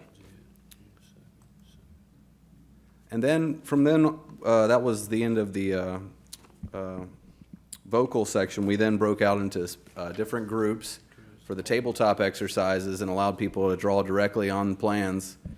We had one for each sub area, and there was a lot of ideas generated through this process, and I'll just quickly go over some of them. On this sub area 1, there was desired uses from daycare and single family homes of 2 to 3 stories, parks and rec centers, to a hotel. And then there's other people who said they didn't want to see any residential, no convenience stores, mixed-use development. They all wanted to see streetscape elements such as lighting, bike lanes, native tropical vegetation, and no on-street parking, one person said. Just trying to show you the variety of answers and the contradictory sometimes ideas that people had. So that'll be our challenge, is to come up with something that satisfies, everybody. Sub-area 2, some of the uses that were requested were retail, and a park, bowling alley, and then even something such as a mixed-use development that was 6 to 8 stories. Some of the elements were a specific roundabout at the 20th Street intersection, and a walkway over and a connection to the pier, probably Jim Berry Light Harbor Park. Sub-area 3, people specifically drew in paver crosswalks at all the major intersections, a tie into the marina, skate parks, and entertainment centers. And then finally, sub-area 4 was for industrial commercial use, and some green space with a French Riviera design style, and residential areas to the west. So then our challenge next will be to, condense all this information and try to develop common themes. When it comes to streetscape design, we're going to look at typical sections for each of those sub-areas based on present-day right-of-way widths. Then we're going to try to develop more of a dream scenario with all the amenities we can provide that were requested, and how much right-of-way that would require to implement that. And then we'll have an overall plan of the corridor for Avenue E. Some of the solutions for the streetscape will, of course, be landscape, lighting, sidewalks, bike lanes, hardscape, pavers, crosswalks, medians, on-street parking, and then based on the stakeholders, we're going to include some roundabouts potentially when we talk with our engineers and find out how feasible that is, a connection to Broadway, and monumental signage. So taking all the feedback that we had regarding building design, we're leaning towards Florida-style architecture, mixed use, not knowing how the agenda was coming together, one of the big things that we stepped away with from the meeting was townhomes. So again, going back to the 11th Avenue, that's a really great thing to see. Gathering spaces and plazas, so that's something that we might require of private developers to incorporate into their design. The code already requires that a private developer to kind of create a pedestrian walkway in front of their building. We want to see, we're going to do some testing of drawing to see if that really works and if maybe it needs to be more or less. Incorporate public art, which is consistent already with the CRA's mural program. Commercial properties abutting any alleyways, and there are some between Avenue E and Broadway, should be designed to have dual fronts, and that's going to help with that connectivity to Broadway as well. Looking at Avenue E now and looking towards the future, minimize windowless buildings. So taking even a suggestion to the zoning code to require a certain amount of glass so that you have that open, safe environment, inviting retail environment. And also building colors and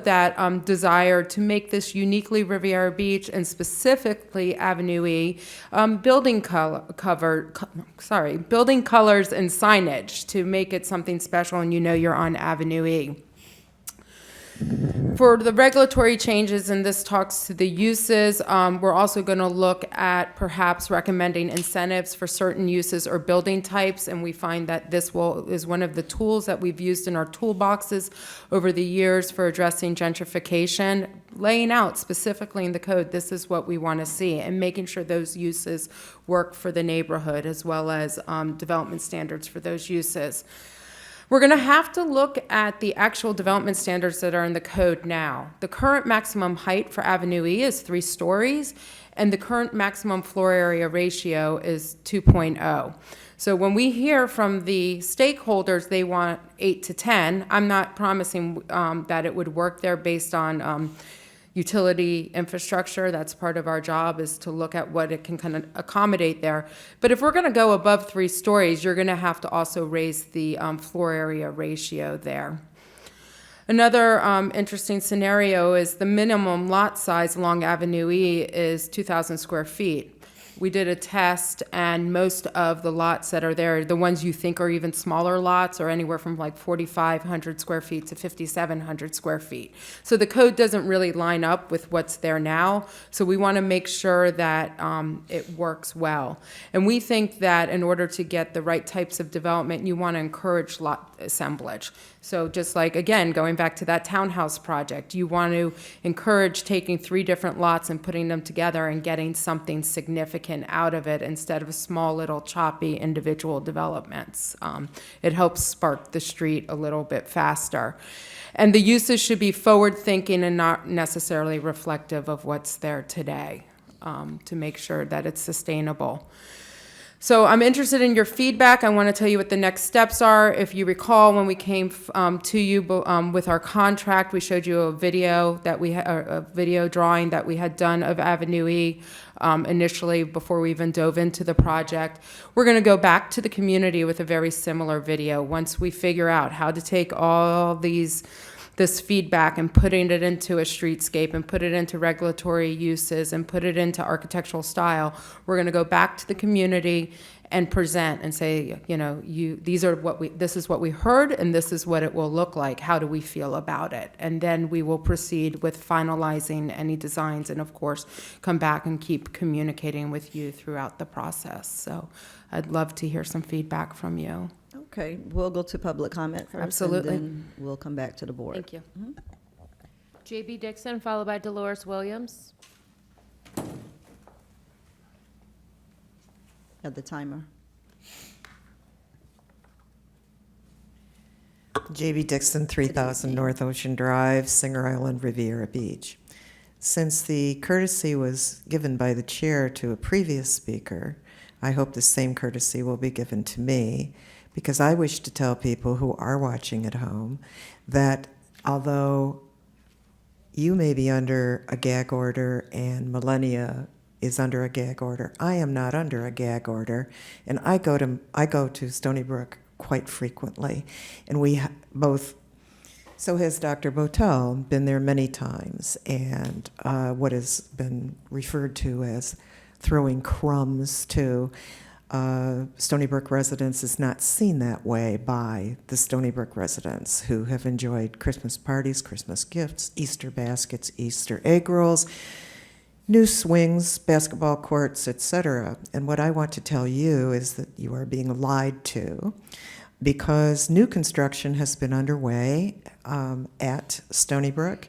The photos that you are being shown are very old ones. You need to go there yourself and take a look and see what is going on. The residents, who I have known sometimes for as much as 3 years, never more than 30 of them that I can count were ever involved in the union. Most of those have dropped out to where there's perhaps 10 families, and this is out of 187 families. And they will tell you, the balance of them, that they are being intimidated and threatened, and they are very frightened of what is going down there. So the people who need to be protected at Stony Brook, who need your protection, are not the people who come before this podium screaming and hollering. The other thing that perhaps people at home do not understand is that the city does not own Stony Brook. It does not control Stony Brook. It is not in the business of subsidized housing. HUD is. And if you want to talk to somebody about what's wrong with subsidized housing, you need to go and talk to HUD, not to this council. The only function this council has at Stony Brook is to make inspections. And they are doing that on the new construction, and the new construction is passing them. And that is not because the people sitting at this dais are corrupt and taking money or anything else. And there's absolutely no proof to any of that. And if you would like to see real pictures instead of maggots, which can be anywhere, if they're in a house, there are no houses in Stony Brook. Maggots come if you do not keep your house clean and if you let food rot. That's the only place that maggots come from, and that is not something controllable by anyone outside the people who have those units. So I just wish to tell people to take a very good look at what it is that is being said and what you believe. Thank you. All right, so now I think we are balanced with the Stony Brook issue. We are talking about E Avenue and E Avenue only, okay? We did one side, we got the other side. We're waiting to public comment about any Stony Brook issue. Right now, we're talking about E Avenue, and I'm Listen, holding give me firm the with that. courtesy, like you just I gave her to gave talk you about the Stony courtesy first. Brook. Right, give it I gave the me. courtesy was to you come to speak first. for myself. Ms. Williams, please respect that during the agenda items, we are to talk about that particular item only. During public comments, you can speak about whatever it is that you would like to speak about. But right now, we are on item number 6, and that is about the Avenue E corridor only. Okay, well, Avenue E, when the Housing Authority came up here, you refused. Oh, to the council and all the citizens, please listen and look. This lady got been talking about people saying the wrong thing. Look at my video. This is true today. What we're talking about, Avenue E. Can you start the clock, please? We're at probably Wait. 2.5 minutes now. Good. Okay, go ahead. When the Housing Authority came here, you refused to listen, not even look at their plan they had for you. To put housing there on Avenue E. You talk about Avenue E and all this. I'm with Ms. Jenkins on that. And I want to ask her a question too. You've been at the Stony Brooks. Have you offered anybody, any people out there, to let them, since they're so poorly and all that, to try to apply for some of these townhouses on Avenue E? That's what I need a question. Y'all can answer that. You, Mr. Evans, y'all can answer that. You have to apply whatever. Has it been advertised? Let them know. Been out there. You've been there. You've been there. You've been there several times and they're lying and this is not true. Ms. Jenkins, please go out there and see if any of those people want to apply. You're saying people here come in. You had graduates that come from there already. How many graduated that live out there in the, what's the new name of Stony Brooks? Has anybody graduated from there? Has you went and brought the housing authority back here to put up their houses they want to put on Avenue E?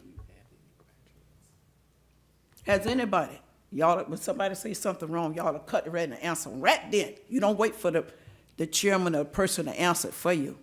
Has anybody been there? You say, oh, the last council I've been there, they kicked it down the road. They kicked the bucket. Leave them people alone. Do what you're supposed to do. That's what you do. Do what you're supposed to do. You keep saying, that's my section. That's my district. I wanted to wait. We the 5 voters here. I don't get up here screaming. I'm talking. She might get up and talk. Oh, you know, no. I'm going to express myself just what I feel from my heart, because it seems as if y'all don't really care. To me, I might be wrong about y'all, but just to talk about that. When you get off from here and look at the date on this film, I hope you, when they come back to the city council meeting, I'm gonna have it. I'm gonna call the health department.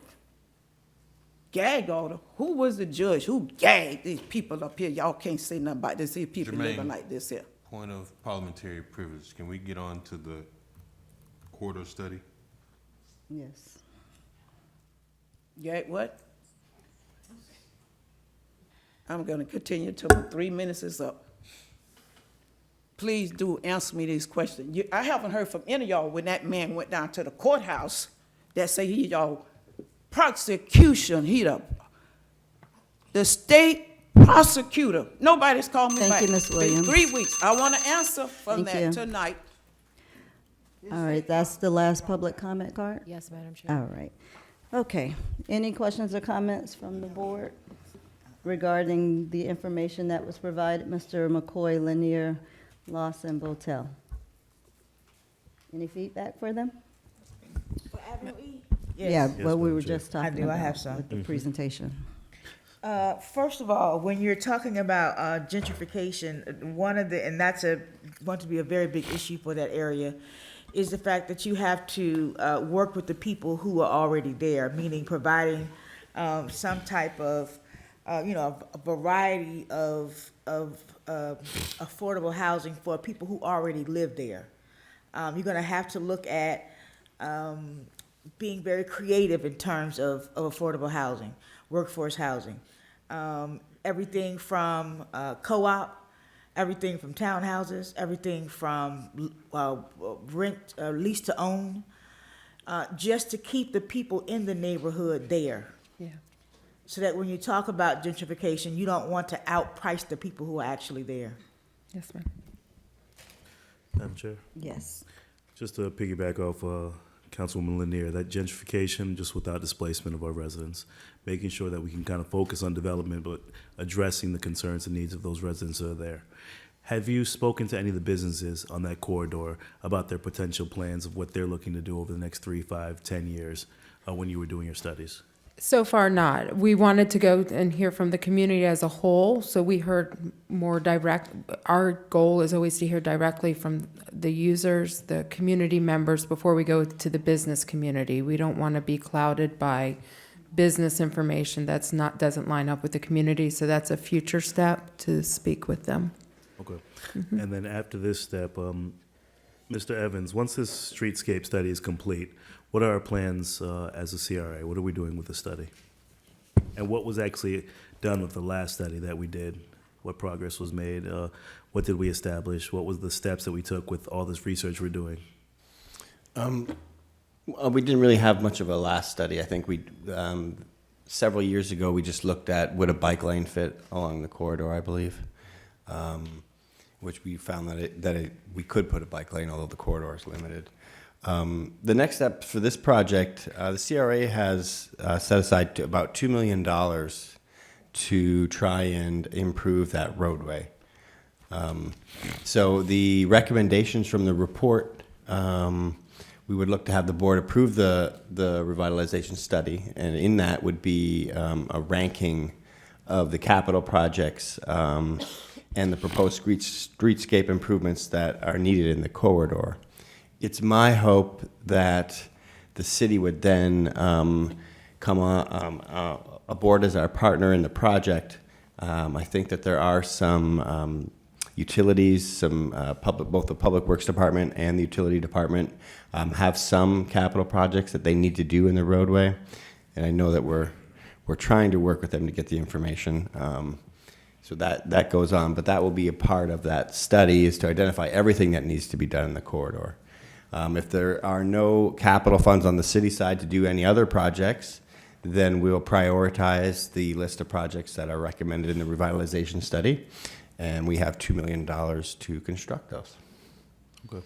I guess my concern is just spending all this money on this research and trying to see what we need to have done, but I also want to implement a plan of what we're going to do to execute what research the residents have given, the businesses have given, and what this council wants to see. Because if we don't actually do anything with the study, it's a waste of our time and money.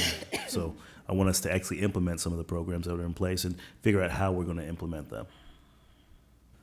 Thank you, Madam Chair. Anyone else? Well, I think, I believe, I attended the hands-on activity that you all did. I came and popped in towards the end. But I was glad to see we had a lot of people participating because this topic has been coming up for quite a while now. It's gone from the bike lane situation to now having something that I believe the residents would be more interested in having. I'm not sure, I think the bike lane thing kind of came up before even I got here, but it wasn't well received and it kind of got stalled for a while. So I'm really happy to see that we're trying to move forward, and I think it's important that we do take in consideration what the residents are looking for and to also start doing something very soon with it, because as we know, we've had some not so positive things going on Avenue E as recent as last night that I was reminded by Mr. McCoy. So I want to make sure that we're able to try to provide some positive energy going on that corridor. And I think there are probably a few small things that we could probably start doing really quick so that we can start to see it a little faster. But I'm quite pleased with the information that was provided. It sounds like we're going in the right direction. Prior to, I wasn't really sure because I don't think that was what everyone really was looking forward to having. So I'm in support of trying to get it going, and more importantly, making sure the residents are a part of the conversation and it's what they want to see. Yes. Madam Chair, I think did you come on in 15? Yes. So I remember there was a huge Money. Yeah, from Right. TPA. Who's the TPA rep? The person right next to you, Commissioner the Lanier? two of them, yeah. So, do we have some tentacles out to see what TPA has in terms of dollars? That's part of our scope. So as we start to put this together to see how we could fit the project list into TPA funds, not necessarily FDOT for this, but maybe at the connection of Blue Heron or something to see. Part of our project will include identifying funding sources or partnership projects available to you. But see, I think Yes. it's important that we have that representation there, because when we're not at the table, they're not really taking us in consideration when they're having these funds, and they really want to make sure that someone is there, because what was it, like $500,000, I think, that was sent back in 2015. I know, we I was never upset, recouped. and I don't even live on that side. Like, I who think gives money back? Everyone was upset, yes. But again, we have to have that conversation. We have to have someone there.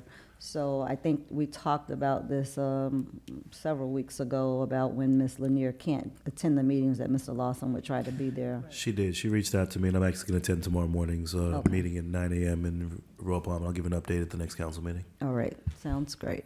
Madam Yes. Chair, if I may, to address something that you brought up as well as Board Member Lawson about implementation. And I want to remind you and go back to that this is a three-part study. So it's not just about the streetscape and the $2 million that is already budgeted, but there's going to be recommendations, as I said, about regulatory changes. And of course, there's cost to the city to do that with advertising ordinances. But really, in the big scheme of things, those are things that can start happening after our recommendations are out to start spurring the interest in the private side of the development. Because it's, as much as this is about improving the actual physical Avenue E, it's also about driving the right type of development to Avenue E to make it an active space. So if I could give you some maybe something to look forward to, that it's not just about you all writing a check to make things happen, but there's regulatory changes that are minimal cost to the city, but could have very big impact. And gentrification is also addressed. I talked about a little bit about incentivizing uses, but I just want to leave you with this, because I know it's so important in this area, the idea of gentrification and displacement is, when we look, and I've been doing this for many years, and when we look at zoning codes, some of the things that we know is if there's a minimum square footage size for commercial space, well, big boxes look for a certain, so we don't want to have we don't want to have a requirement that you have to have 20,000 square feet, because that's going to drive a big box in, and a big box does lead to gentrification, whether the studies are going to commit to it or not. I've been in this for over 20 years, and that's what happens. So we're going to want to incentivize less than that. You know, we want to keep it the 1,200 to the 5,000 square feet and look at those type of things. That's about the interior retail space. So at the same time, we're going to incentivize the lot assemblage and bringing development in big swaths. But what goes into the building, we want to be very careful that we're not creating big buildings that bring in gentrification triggers from what we've seen. So I wanted to leave you with some little breadcrumbs of what's coming down, and we're tuned into this. We're sensitive. Madam Chair, what are, I know we talked about some of the costs that are going to be hitting the city and CRA, but what are our plans for the underground utilities in that corridor? So as of right now, our understanding is there are no plans, but we are also going to be reaching out to FP&L to see what they would offer, what is an opportunity, and what that real cost or that projected real cost would be for undergrounding along Avenue E. I mean, I think it makes a big difference in both aesthetics, and it also opens up some of that right-of-way. So in our most traveled midsection of Avenue E, our right-of-way is only 50 feet. Ironically, down at the south end, where the quads are and the triplexes are, that's 70 feet. You have more right-of-way down at the south end, where very little traffic happens, and you have smaller right-of-way where everything's happening in the middle. So undergrounding helps open up some of that right-of-way, because you get rid of the poles, as you know, and all of those things. So that's also part of our scope, is to kind of make recommendations for that. But we also, through Ms. Merchant, plan to sit down with FP&L and to see how realistic that is. Sometimes, and you know, the report's going to have these things can be activated in the next year or two, and those are going to be your regulatory changes, whatever that 2 million can cover. And undergrounding, honestly, could take 15, 20 years. You have to get into their work plan, you know, unless we're writing the check, and we're not. Right. And I was going to ask Mr. Evans our current status of the Broadway corridor, because we're working on that process of undergrounding those utilities. So just getting an idea of those costs on the same corridor, which will be Broadway, extending it over to Avenue E, seeing what the potential cost is going to be, because from my understanding, it's a couple million to do that. So that could be a serious issue if we're looking to revitalize that Avenue E corridor, because to attract real businesses, we want to open up that corridor and sync those lines. Yeah. So. And you want to have modernized utility services Yes, to ma'am. bring in new development. Yep. Yeah. Yep. All right, anyone else? Thank you. We look forward to continuing. Thank you. All right, item number 7. Presentation, Marina Village events. All right, the acceptance of public comment cards for this item is closed. All right, so Ms. Keandra will be giving a presentation on the Marina Village events. Good evening, Mayor, Chair, Vice Chair, and Commissioners. Good evening. So we have had a very exciting fall, getting geared up and ready for our fall events that we had. So we're going to start off with a recap of October and December events, and then we'll move into the proposed events for 2020, okay? To recap October, in honor of Breast Cancer Awareness Month, the Marina Village Event Center decked out the lobby in all things fabulous and pink. We had a wonderful, wonderful 3-series event, which was Painting for the Cure, the dedication of the Hatcher Ballroom, and the Breast Cancer Awareness Brunch. All 3 of these events were super, super successful, and we had such a great time with an attendance of 150 people throughout the weekend. Here are some pictures to kind of recap what we had. We had the pink fire truck out. Up here is where we had our dedication to the Hatcher Ballroom, the painting event, and the brunch, which was really, really nice. We had an esteemed panelist come and provide lots of information and knowledge about breast cancer awareness. To finish off October, we had the premiere of the main event. We featured Lion King, and it was super, super exciting. We had a wonderful, wonderful turnout. Altogether, we had about 300 people, and the event was definitely impacted by the rain that day. But nonetheless, the event turned out to be fabulous. We had 3 different viewing areas. We had outside in Bicentennial Park with the different bounce houses and activities for the kids, Newcomb Hall Ballroom, and a quiet room in Hatcher Ballroom. So that was super, super exciting, and we had a great time for Lion King. That was really nice. Here are some pictures to recap. We had Simba and Puma come out and take pictures with the kids. The kids dressed in their costumes and did a little trick-or-treating. Featured some of the bounce houses and our Inlet Grove High School students, which volunteered for some of our events. Just to recap December, which just happened, guys, last Friday, we had Winter Wonderland, which was our 2nd annual event. It was very well attended. It attracted a diverse, multi-generational audience, and we had such a great time. We had 2 trains featured, Santa's Parade. We had the Riviera Beach brand new fire truck, Faith's Place Band, Sounds of Success, the Tiki Market vendors, the adult tent, the 2 photo booths, and the hot cocoa and cookies, which were compliments of Inlet Grove High School students. For the event metrics for this event, the marketing was crazy, guys. We put out 17,500 flyers to market this event and attract people to the Marina Village Event Center.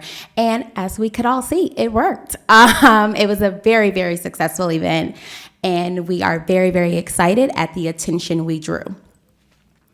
Here are just some pictures to recap. Mr. and Mrs. Claus came in on our wonderful fire truck, the kids, as well as all of our lovely commissioners, mayor and city manager taking pictures. It was wonderful.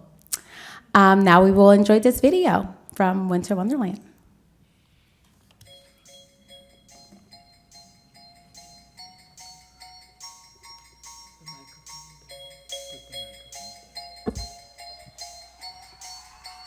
Get one of the microphones and put it. It won't go through. Okay, thank you.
And that is just a rough cut of our final draft. We couldn't wait to show you guys. So we urged and urged for a rough cut. So stay tuned for the final production.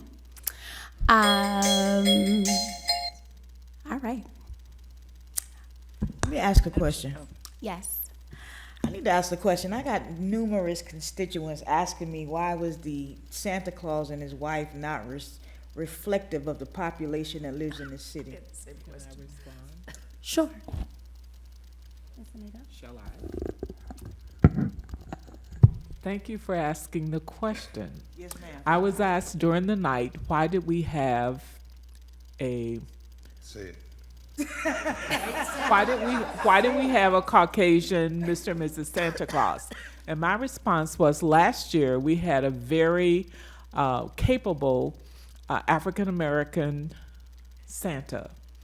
We are a diverse community, and our goal is to represent and attract the entire community. As you can see from the rough cut, we had all types of people. And I invited the people who asked me to come out at the end of this month, where we'll conclude our holiday offerings, where we will be celebrating Hanukkah at the marina. What about Kwanzaa? Well, we'll have a Kanara on site, and we thought we were going to have a partner for a Kwanzaa celebration. It did not come together like we expected. It was our goal to also add that, and most definitely we will have a Kwanzaa celebration. We are doing some Kwanzaa enlightening in our community through our various marketing efforts. And if there's someone who'd like to partner in the next few weeks, we'd be very happy to pull something together for Kwanzaa. Please. May I call you? Yes, you can. Thank you. Madam Chair, Ms. Lanier and I are hosting a December 21st Saturday event right here at City Hall that's called Mistletoe Mania, and I would think that we could certainly incorporate a Kwanzaa component. Yes, Ms. Lanier? Yes, we can. Good, good. So work on that. We'll be happy to work with you. Thank you. And to your question, we could have had several Santas of various ethnicities present to represent the population.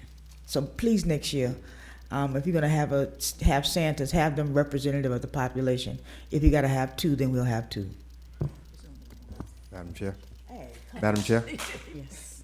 I was the hood Santa. You didn't see me? we was represented. I was the hood Santa. Okay, well, we got one already on deck for next year. We already have 2 Santa suits. All right, Miss, are you finished with your presentation? We're continuing All now. right, I'm sorry. Okay. So, as a redevelopment agency, it is very important that we are the buzz in our community. The CRA event serves as valuable moments to bring our community together, gain support for our various efforts, and have activities to stabilize our underserved communities. Some of the events that we propose to plan for 2020 are listed and shown in other CRAs. Some of these events that other CRAs features are, of course, the Latin Festival, fishing tournaments, mermaid shows, Rock the Marina, Lion Fish Derby, Rock the Plaza, movies in the park, food truck roundups, green markets, etc. All of these events are very, very popular in other CRAs, and we are definitely trying to be competitive in that aspect and provide the same activities and events for our community to attend as well. So, moving forward with our proposed events for 2020, the first would be Love is in Bloom. Love is in Bloom is a very popular community event, and it will showcase our award-winning community garden program. Right now, we tentatively have this date reserved for February 7th, 2020, and it'll be from 6 to 9 p.m. The overall budget for this event is about $12,000, and it will include food, grazing boards, desserts, fire pits, saxophonists, artist painting, tours of the garden, a red carpet experience for all that attend, security, and lounge seating. So, Madam Chair, can I jump ahead. in right at this pause? So, I appreciate what we've seen, but is it the intention, Mr. Evans, to rehash exactly what we went through, I think, almost 2 to 3 budget meetings? So the purpose of this is the board approved us to do events up through the completion of Winter Wonderland. So we don't have the authority to do any additional events because you put them on hold until we brought them back. So what we did was we waited till we completed the first events that were approved. And then we think we got fantastic results. And I want to commend my staff and the Event Center team. They did a tremendous job. So the purpose of tonight's presentation is to go through the events that we're proposing to do the rest of the year. And the board may elect to do some, none, or all. So that's the purpose of this. Okay, so what was budgeted for Winter Wonderland? That had a budget of $50,000. What was the true cost of Winter Wonderland? It was $65,000, and we had our $50,000 plus $15,000 we raised from other sources. So what was the true cost of staff that I didn't even realize would be there from Parks and Rec and police? That's included in the costs. Parks and Rec, I don't think had a cost. There was cost related to police, and there's no cost related to fire, I think. So they weren't paid? No, they volunteered. No. You adjusted their, because it was, may I? Yeah. Because it was a partnership effort, the sponsors or producers of Winter Wonderland included the city, CRA, the CDC. We had a couple of private sponsors. The work plan contemplated the costs. You know, we covered the detail officers. Parks and Rec provided some crowd control people. Mr. Blankenship volunteered his time. Okay, But we were not presented with the bill for Parks and Rec. all right, well, I guess my point is not being understood, but are we expected to review and go through an analysis of where we're going forward and expecting a direction? Yes, we think that our events were well received, and we would like to do more of them. So tonight we're presenting the events, and if the board wants to take their time to think about some of them, that's totally up to this board. We're requesting that approval of the ones we're presenting tonight, but we're looking for your feedback. Madam Chair? Yes. Mr. Evans, why was this not an agenda item? I mean, if we're gonna be making a decision about moving forward with paying for 40. We already budgeted for it. Yes, so this presentation is summarizing what was presented in the budget. The reason that you're seeing it again tonight is because once we did a full presentation, the budget includes all of the events that are planned and programmed for the year. But when you approve the budget, you only approve certain events to proceed, and then you requested that we come back after those results and then see which additional events, if any, or all, that you want to proceed with. So let me say this. So we have the Love is in Bloom is in February. And what are the dates for the other ones that we have here going? They're after February?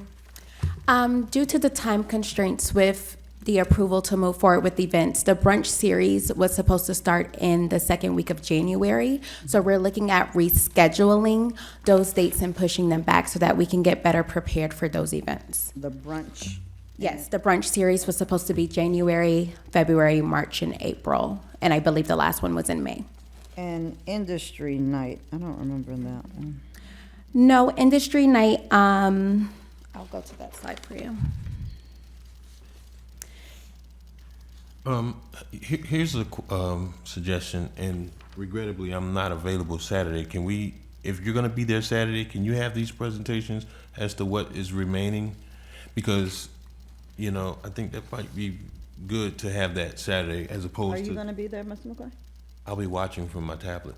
So he's gonna add on. I mean, we don't vote, so. I know, but I'm just saying, you're not gonna be there. You're No. gonna add on to some. Okay.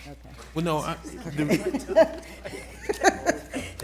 We could bring this back in January for the board if you want to take your time to review I it. just think that we need to scale down this some. Me too.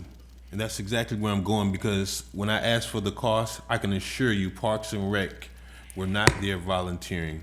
While they did not send us a bill, it cost the taxpayers, and it's not a part of their regular schedule to do that. And I seen way more people than I thought was gonna be there.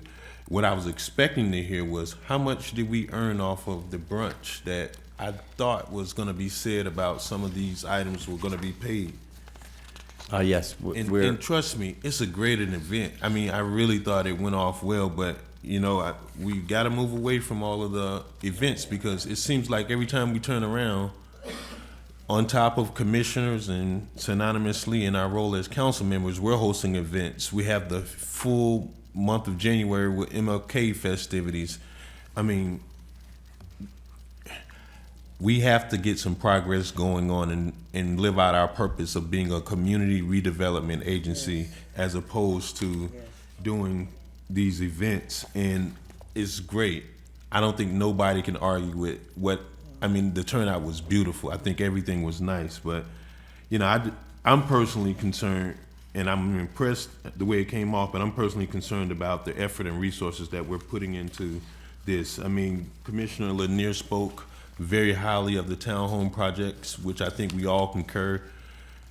I mean, that's where it's at for me. And I don't want to say no and shut it off, but I'm more interested in taking up social and these, I guess, ancillary and auxiliary events at another time, as opposed to 9 o'clock at night when we still got one other item that we have to discuss. Actually, We didn't add anything to the agenda. This is the last one. okay. Well, I had an item that I was gonna. You didn't, why you didn't add it? Okay, well, when we get there, I'll tell you. Okay, so let me say this. So would you like to, maybe he can provide to us an itemized, Yes. budget of what Winter Wonderland was, and anything else that you may need, and we can bring this into the January meeting? Yes, ma'am. All right, so Ms. Keandra, we're gonna hold off, put a pin with the rest of these items, and then Mr. Evans can provide us with that information. But everything went very well. You know, it was very nice. And I do think we need to have some of these events, just because the community, they enjoy them. And you know, they're always talking about there's nothing to do and all of these things. And I think having a few of them are needed. But of course, you know, we want to make sure that we have more of the townhomes, we have more of the projects, the rehabs, all of this stuff going on. So if we could just get that itemized budget on the Winter Wonderland, so that we can have an idea as to where we're going. And then, I mean, perhaps all of the events that you've done, that we've approved previously, so we can kind of have an idea, and then maybe we can say, maybe we want to cut back on something, not be so extravagant on the decorations or whatever the case may be. So we can put this back on the agenda for January, but get those items to us as soon as you can. We'll email them to you. All right. Anyone else on this item? No. Yes, what do you? I just wanted to say that I spoke earlier today with Mr. Evans, and he knows that I have some concerns about some of the components of the Winter Wonderland. I think it was a great event, but he knows that I had some issues, so I'll leave it at that. All righty. Excuse me, Madam Chair? Yes. We have one public comment card. Yes, go ahead. Bonnie Larson? Yes.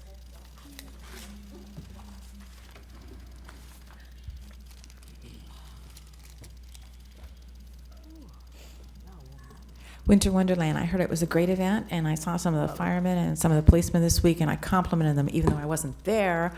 I told them I heard that the kids had really enjoyed it.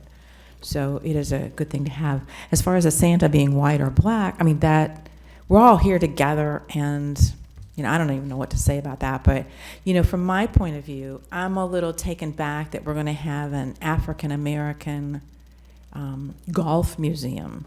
See, that offends me a little bit. So you have to be careful who you're offending here. You know, you can't, that's just my thought. But I don't know about the Santa. I don't know what to do about the Santa.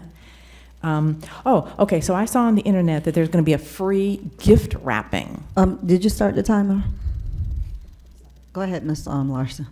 You can go ahead. Okay, well, I'm just have one more comment. I heard there's going to be a free gift wrapping at the marina, and I thought, who does that? If you shop at Bloomingdale's or Macy's or something, I mean, people from all over the place are going to come here to get their gifts wrapped for free. Why are we doing that? The dollar store has nice wrapping paper, $1 a roll. Teach your children how to wrap. You know, I don't understand why Riviera Beach has to wrap everybody's Christmas present. They're going to come from all over the county to do that. I might even bring mine down there.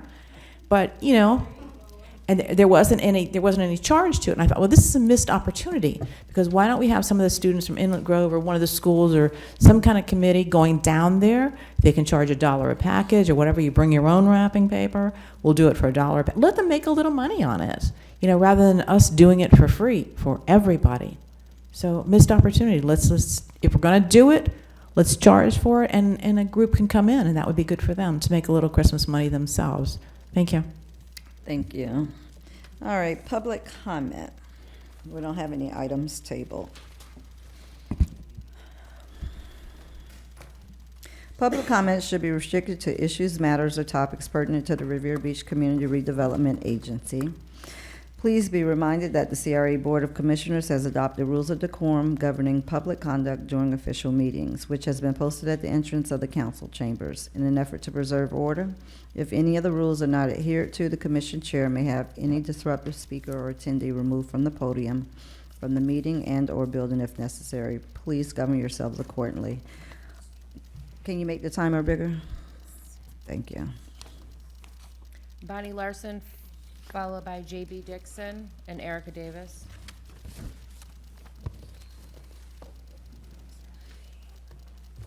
Bonnie Larson, so many things came up tonight. I had a big list myself. Mr. Lawson, you talked about underground utilities. I can tell you about that. I learned all about it. It's not happening. The CRA hired Florida Power Light representative. He did a study from Blue Heron down to West Palm Beach. We paid him for that. Then he did a study from Blue Heron north to Silver Beach. It's not, if you told me that I could tell you in 10 seconds why it's not going to work. Why did we hire that consultant to do that? It's not happening. Trust me. You can have someone who knows tell you. I only got 3 minutes. We were talking about that BB&T building. It is a lot of money. We pay more than the asking price for it, and now we have Hold on. It's still not moving. What are we doing here? Go ahead. Well, at least it's not the green dot like we had at the city. Yeah, we're getting rid of that thing, aren't we? Anyway, we talked about the BB&T building on the corner of Blue Heron and Broadway. And see, different councils, different people in the CRA, the gas station was pushed. It was pushed as a great thing to have on that corner. It's a terrible thing to have on that corner, but the CRA at the time, it wasn't Mr. Scott Evans, the other guy, he pushed that to have that there. What a terrible thing to have right in the center of our city. Workshop on Saturday, please tell us about that. I didn't know about that, so please tell us when and where. Oh boy, so many things. Viking, when Viking was hired as the master developer, what did we get from Viking? Absolutely nothing. The city at the time didn't ask him for financials. You have to see financials before, with Ms. Lanier on that. You have to see financials before you see anything else. Why waste our time doing any of this if they don't have their financials? Tony Brown said, you're not getting our financials until after we're hired. No, you need those financials up front. The other night when a gentleman was here, he's trying to build something like a golf museum, and he has to raise $625,000 to build it. Ms. Lanier, you asked the question, how much of that have you raised? He said, oh, I'm not telling you. I'm not telling you. That's a red flag right there. Viking was a red flag all over the place. This new group, this Tesral group, they have a new name now. It's not listed with the state. They haven't given you the financials either. Let's not go down those same roads again. All right, I have a personal matter here. Public records requests from the CRA. I have public records requests back to 2018. I have heard every excuse in the book. I'm tired. The latest one was a month delay. They only have one person doing public requests. The person was away on training. The person went on, I was told to come the next week. Then the next week the person was jury duty. The third week the person was on a vacation. This is not good. 2018, what is a state who wants to get rid of CRAs? What are they going to say about this? 2018, you have only a couple days in which to produce that. I was told that Mr. Haygood, who is a vendor, he's not a CRA employee, he's a vendor. He has to approve my public records requests. And I asked the question, why is that? Well, does he do that with everybody's, and why is he doing that? And they said, well, no, you're the only one who asks for information. Let me read you something. You were all told that the murals had to be on the wall for 2 years. All right, it says right here, somebody's not reading this contract written by our CRA attorney. It says they can take it down at any time, any day. The day it gets put up, it can get taken down. And guess who's going to pay to repaint the walls? We are. You were told 2 years. That's baloney. Read the contract. Thank you. When Ms. Tamara, after I read and we call up the first person, the acceptance of comment cards are closed, so we need to make sure we announce that. Anyone that is taking any in at this point is fine, but after we start to call off that first one, we have to say that because we cut it off at that point. Who's next? J.B. Dixon, followed by Erica Davis and Madeline Irving. Ms. Dixon still here? She wanted to go last. Is that okay? She wanted me to go in her place, and she wanted to go last. We're not, no, we're going in the way she's calling them. Go ahead, come on. You come on, and then she'll come right behind you. All right, go ahead. Erica Davis, 1172 AC Start the Evans. clock, please, thank you. I just want to piggyback off of what Councilwoman Lanier said and Ms. Larson about this project. This is a $200 million project. It has been going on since, what, almost 2 years now? And we still come up here. Every time we think we're going to move forward, we have another delay. And we have another delay. And it's not right. We know what's really going on because it's biased intentions on the dais that keeps this thing going on and on and on. Now, it initially was supposed to be ADP. They were awarded, or whatever the case may be, this project. Then we added Ezra. Now, if Ezra Group does not have their monies and their credentials together to do this project, we're not going to keep on sitting here allowing this to get delayed. Move forward. Kick them out and let the other team move forward. We understand that it's been long, and if we kick the whole project out, that it's going to take a while to do so. So if Ezra and them do not have their stuff together, and I'm laying it on the table right now because I don't like playing games. We don't want games being played here. I know about business. I know about construction. I know about all of it. And we need to get this thing done in a timely manner. This is delaying.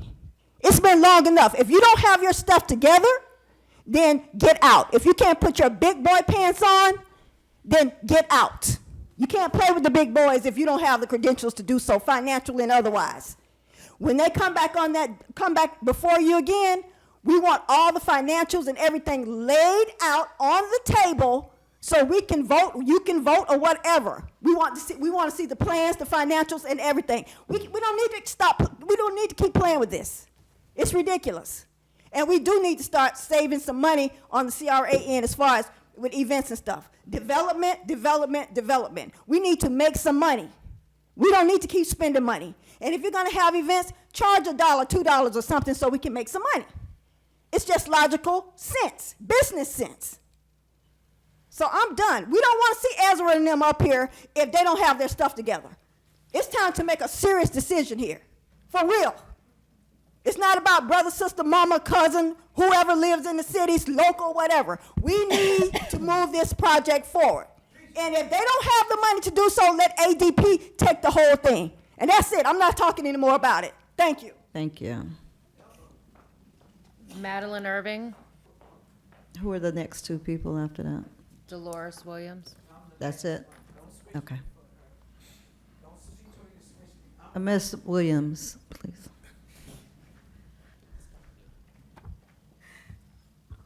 Good evening, board. Good evening. Please start the call. You got it? Okay. You Oh, started okay. early this time.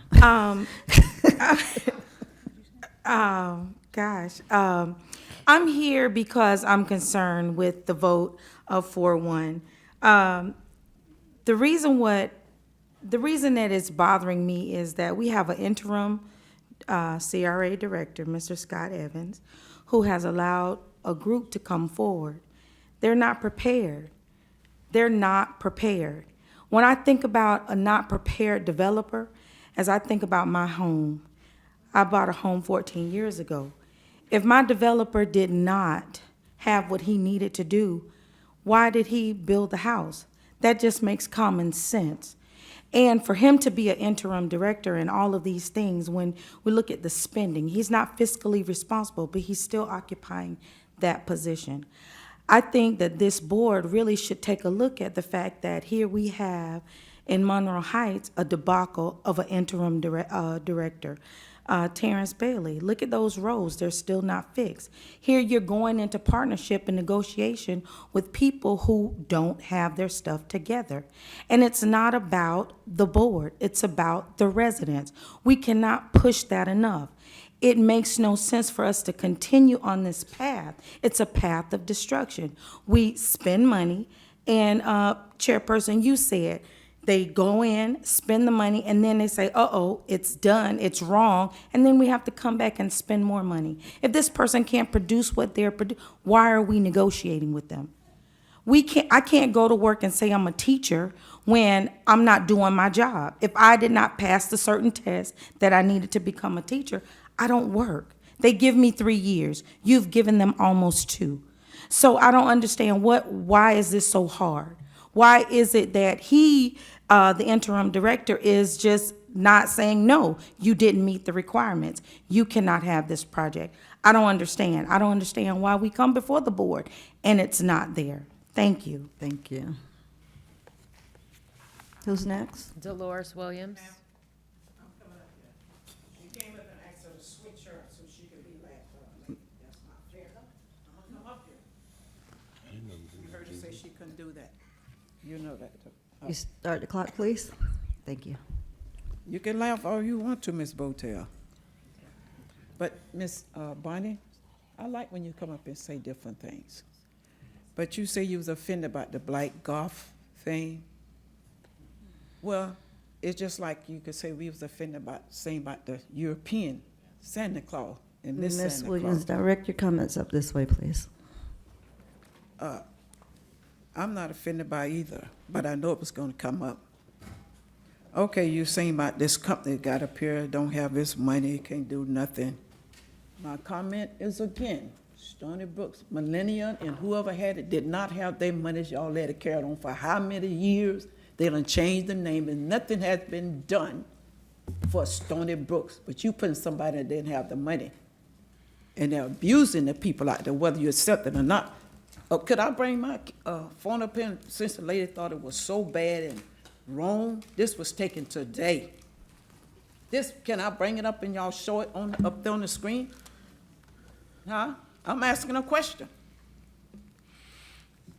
Okay. Just remember that. Stony Brooks the people didn't have the money for it. Was changed. There's been changed. How many times the names and management and stuff out there? Oh, they made like people lying and don't have the truth, and they working on the thing. That building that they're working on was down about 5 years, was burnt. My concern is about the people. Why didn't they put a tent over it and tent it first before they start working in it? Where did all those roaches, ants, spiders, and where did they go? Further right back into the residence. And people talking about maggots gonna be in somebody's house. That house was shut down because they cut the lights off and the food was refrigerator food. I got a police officer, sergeant had to come in, gonna be subpoenaed to court to testify for it.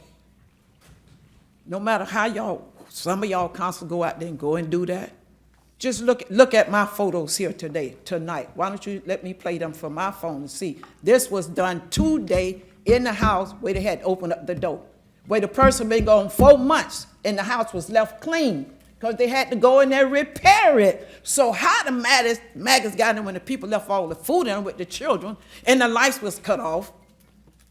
Ain't nobody, that person wasn't nasty like that or leave no maggots in their house. You don't want to see my pictures. But everybody can do their presentation and get up here and turn their thing and show. All you gotta do is look on the phone. Not stop by me. Don't go out that door to duck me. Look at the pictures on my phone and stop being like this here. Good, thank you. That's the last one? Yes, Madam Chair. All right. No table items. Report of the executive director. I have nothing further. Madam Chair. Report of the general counsel. I have no comments. Discussion of the board. We'll start with Mr. Lawson. Madam Chair, first I wanted to get an update from Mr. Evans, an update on the underground utilities. What's going on with those? Yes. FPL is up. So we buried the underground utilities in the Marina District in Phase 1. The next phase would be the Broadway corridor, and FPL is currently working on engineering plans for that.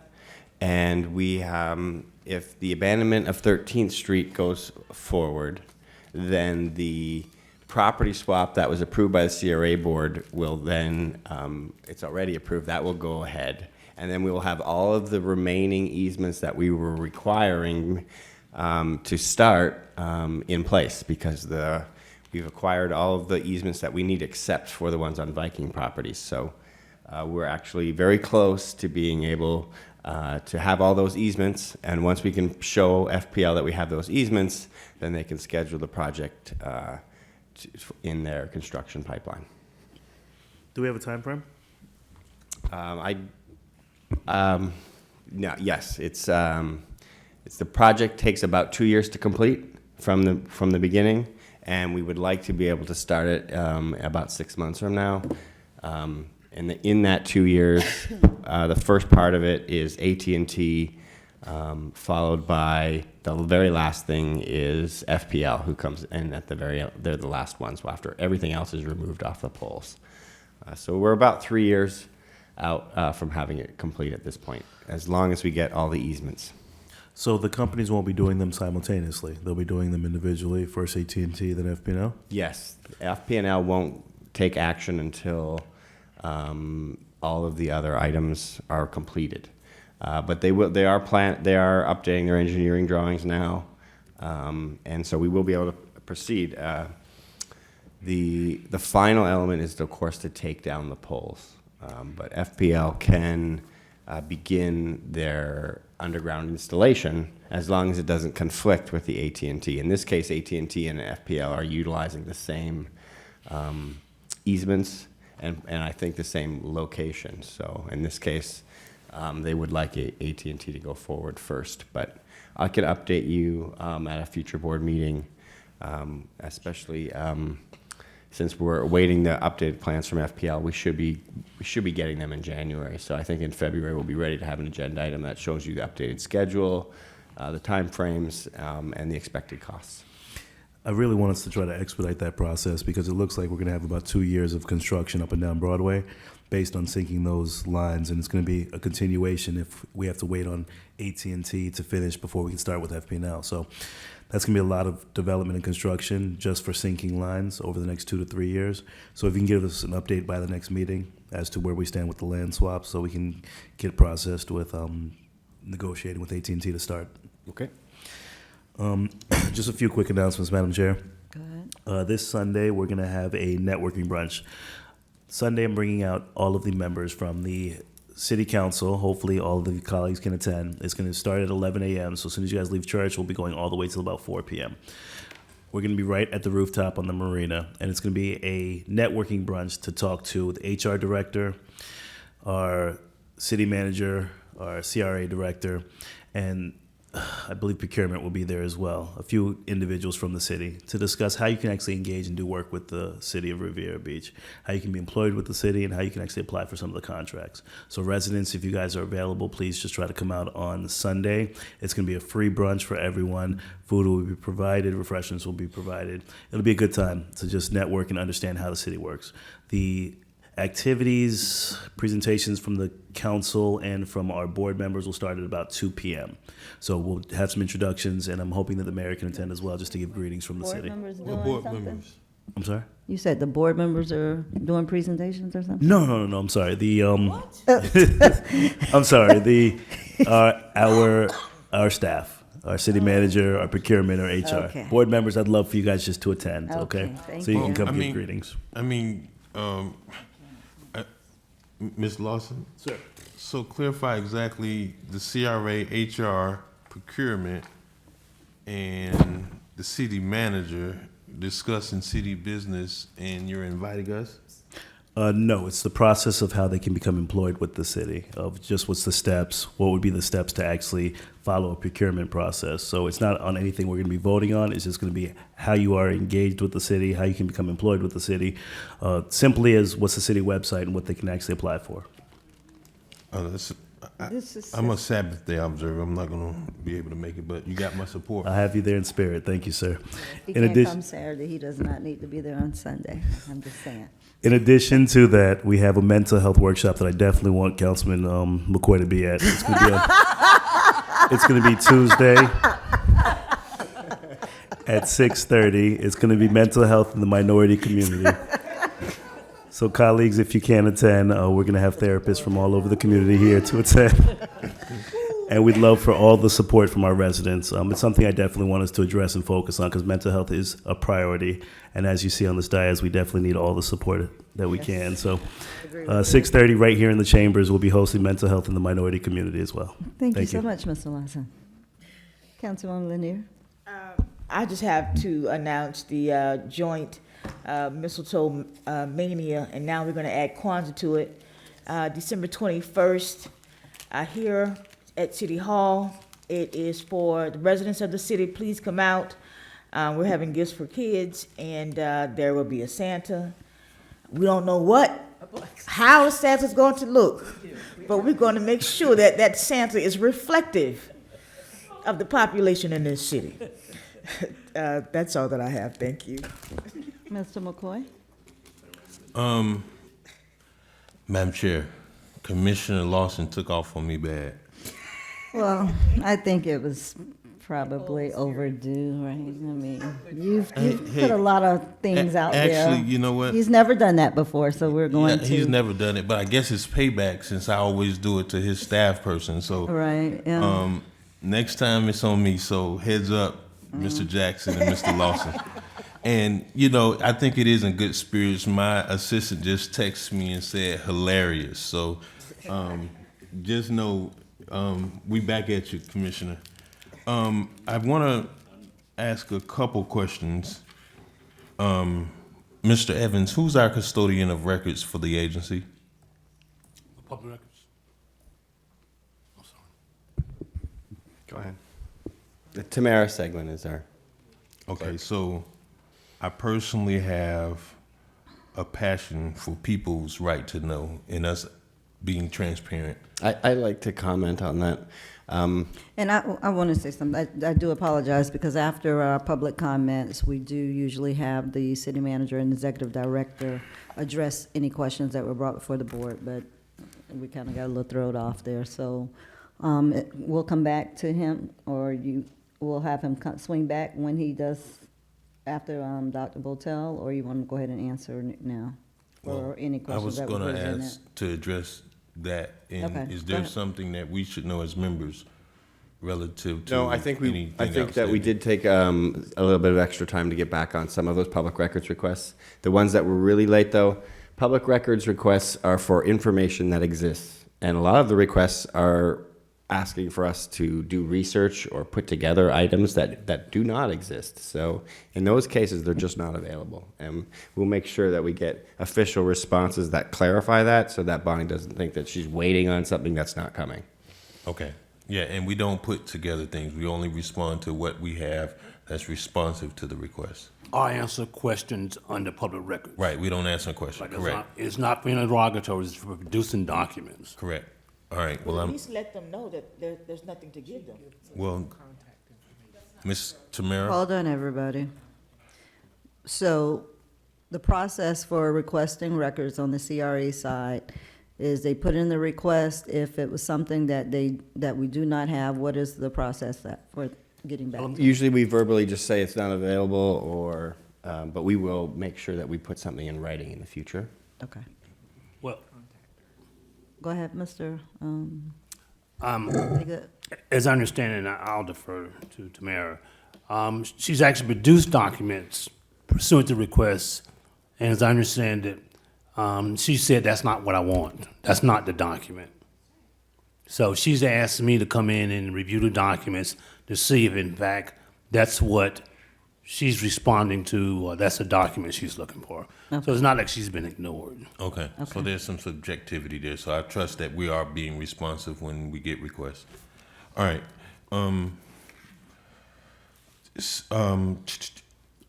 the RFP we had today, the letter of intent to award, when was that published or issued? I'm not sure I understand what you're referring to. So You talking about the resolution? No. Oh. So aren't we required under our procurement, even if we take the last procurement, to publish or to issue a letter of intent to award? Not that I'm aware. Not that I'm aware of. So at what point does the clock start for an individual to levy or raise a protest?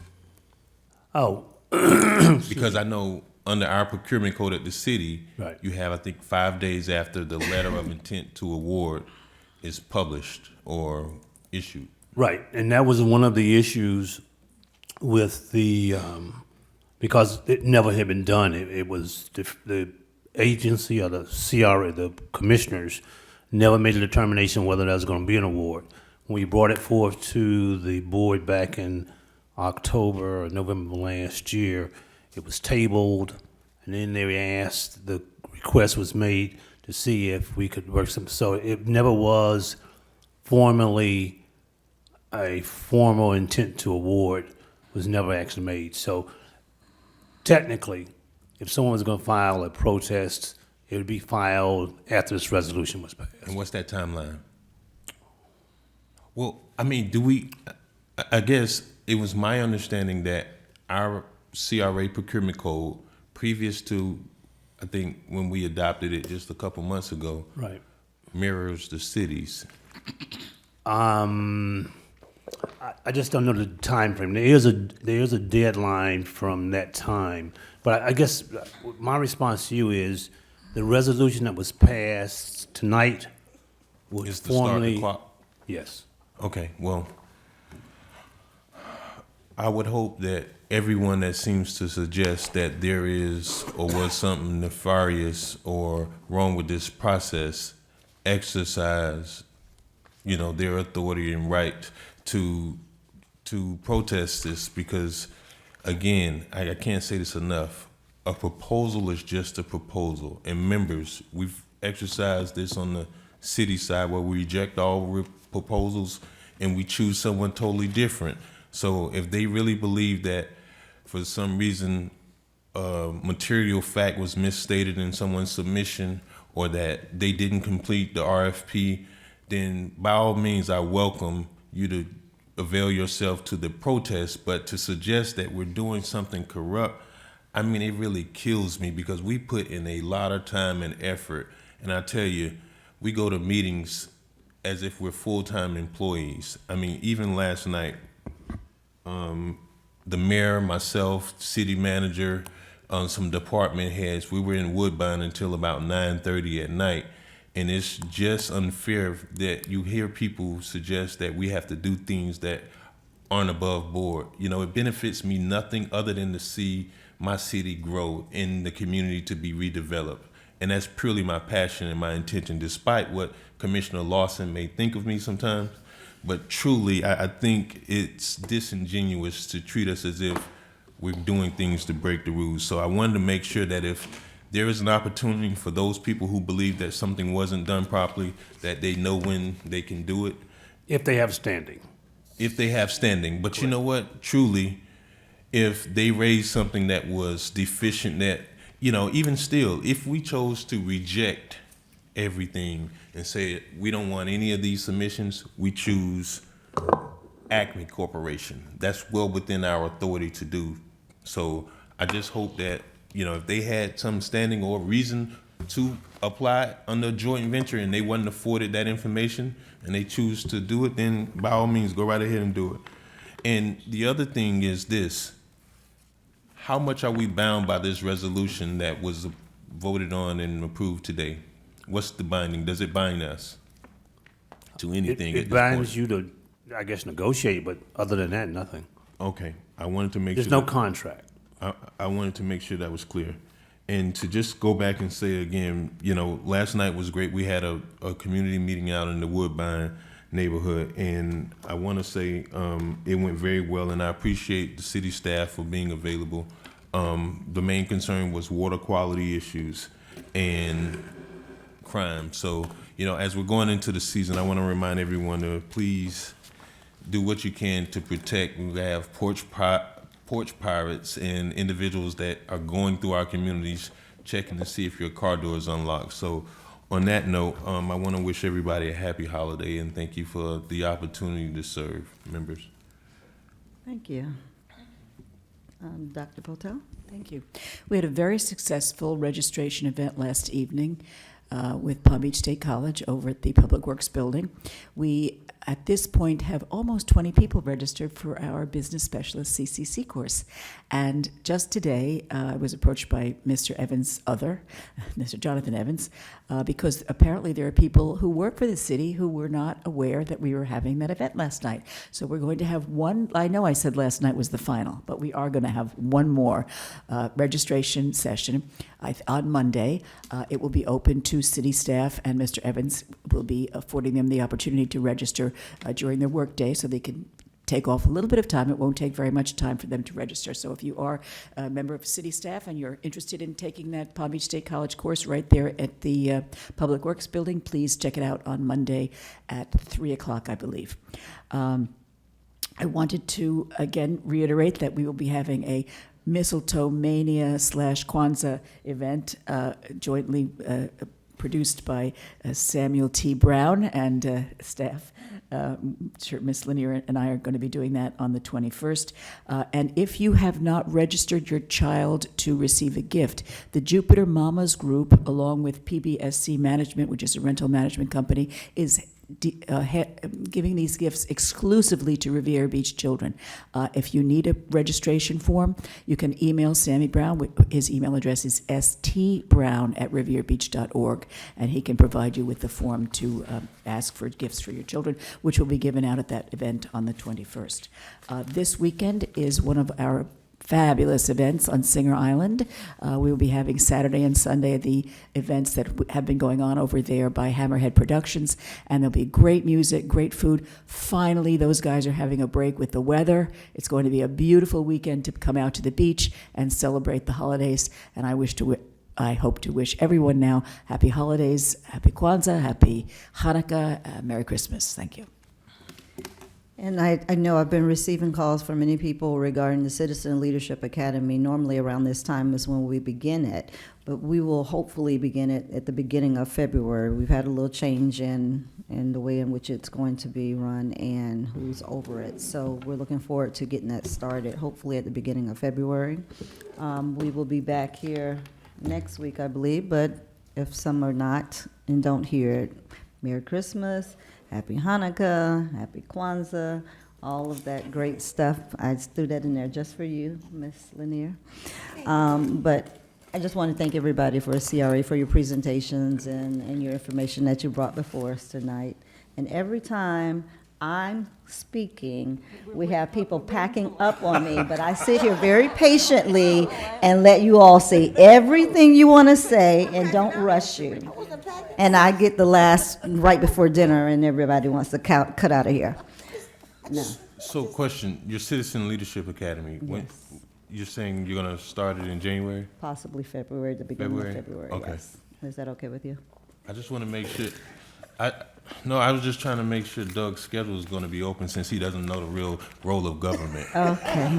With that, we stand adjourned. Let it go today.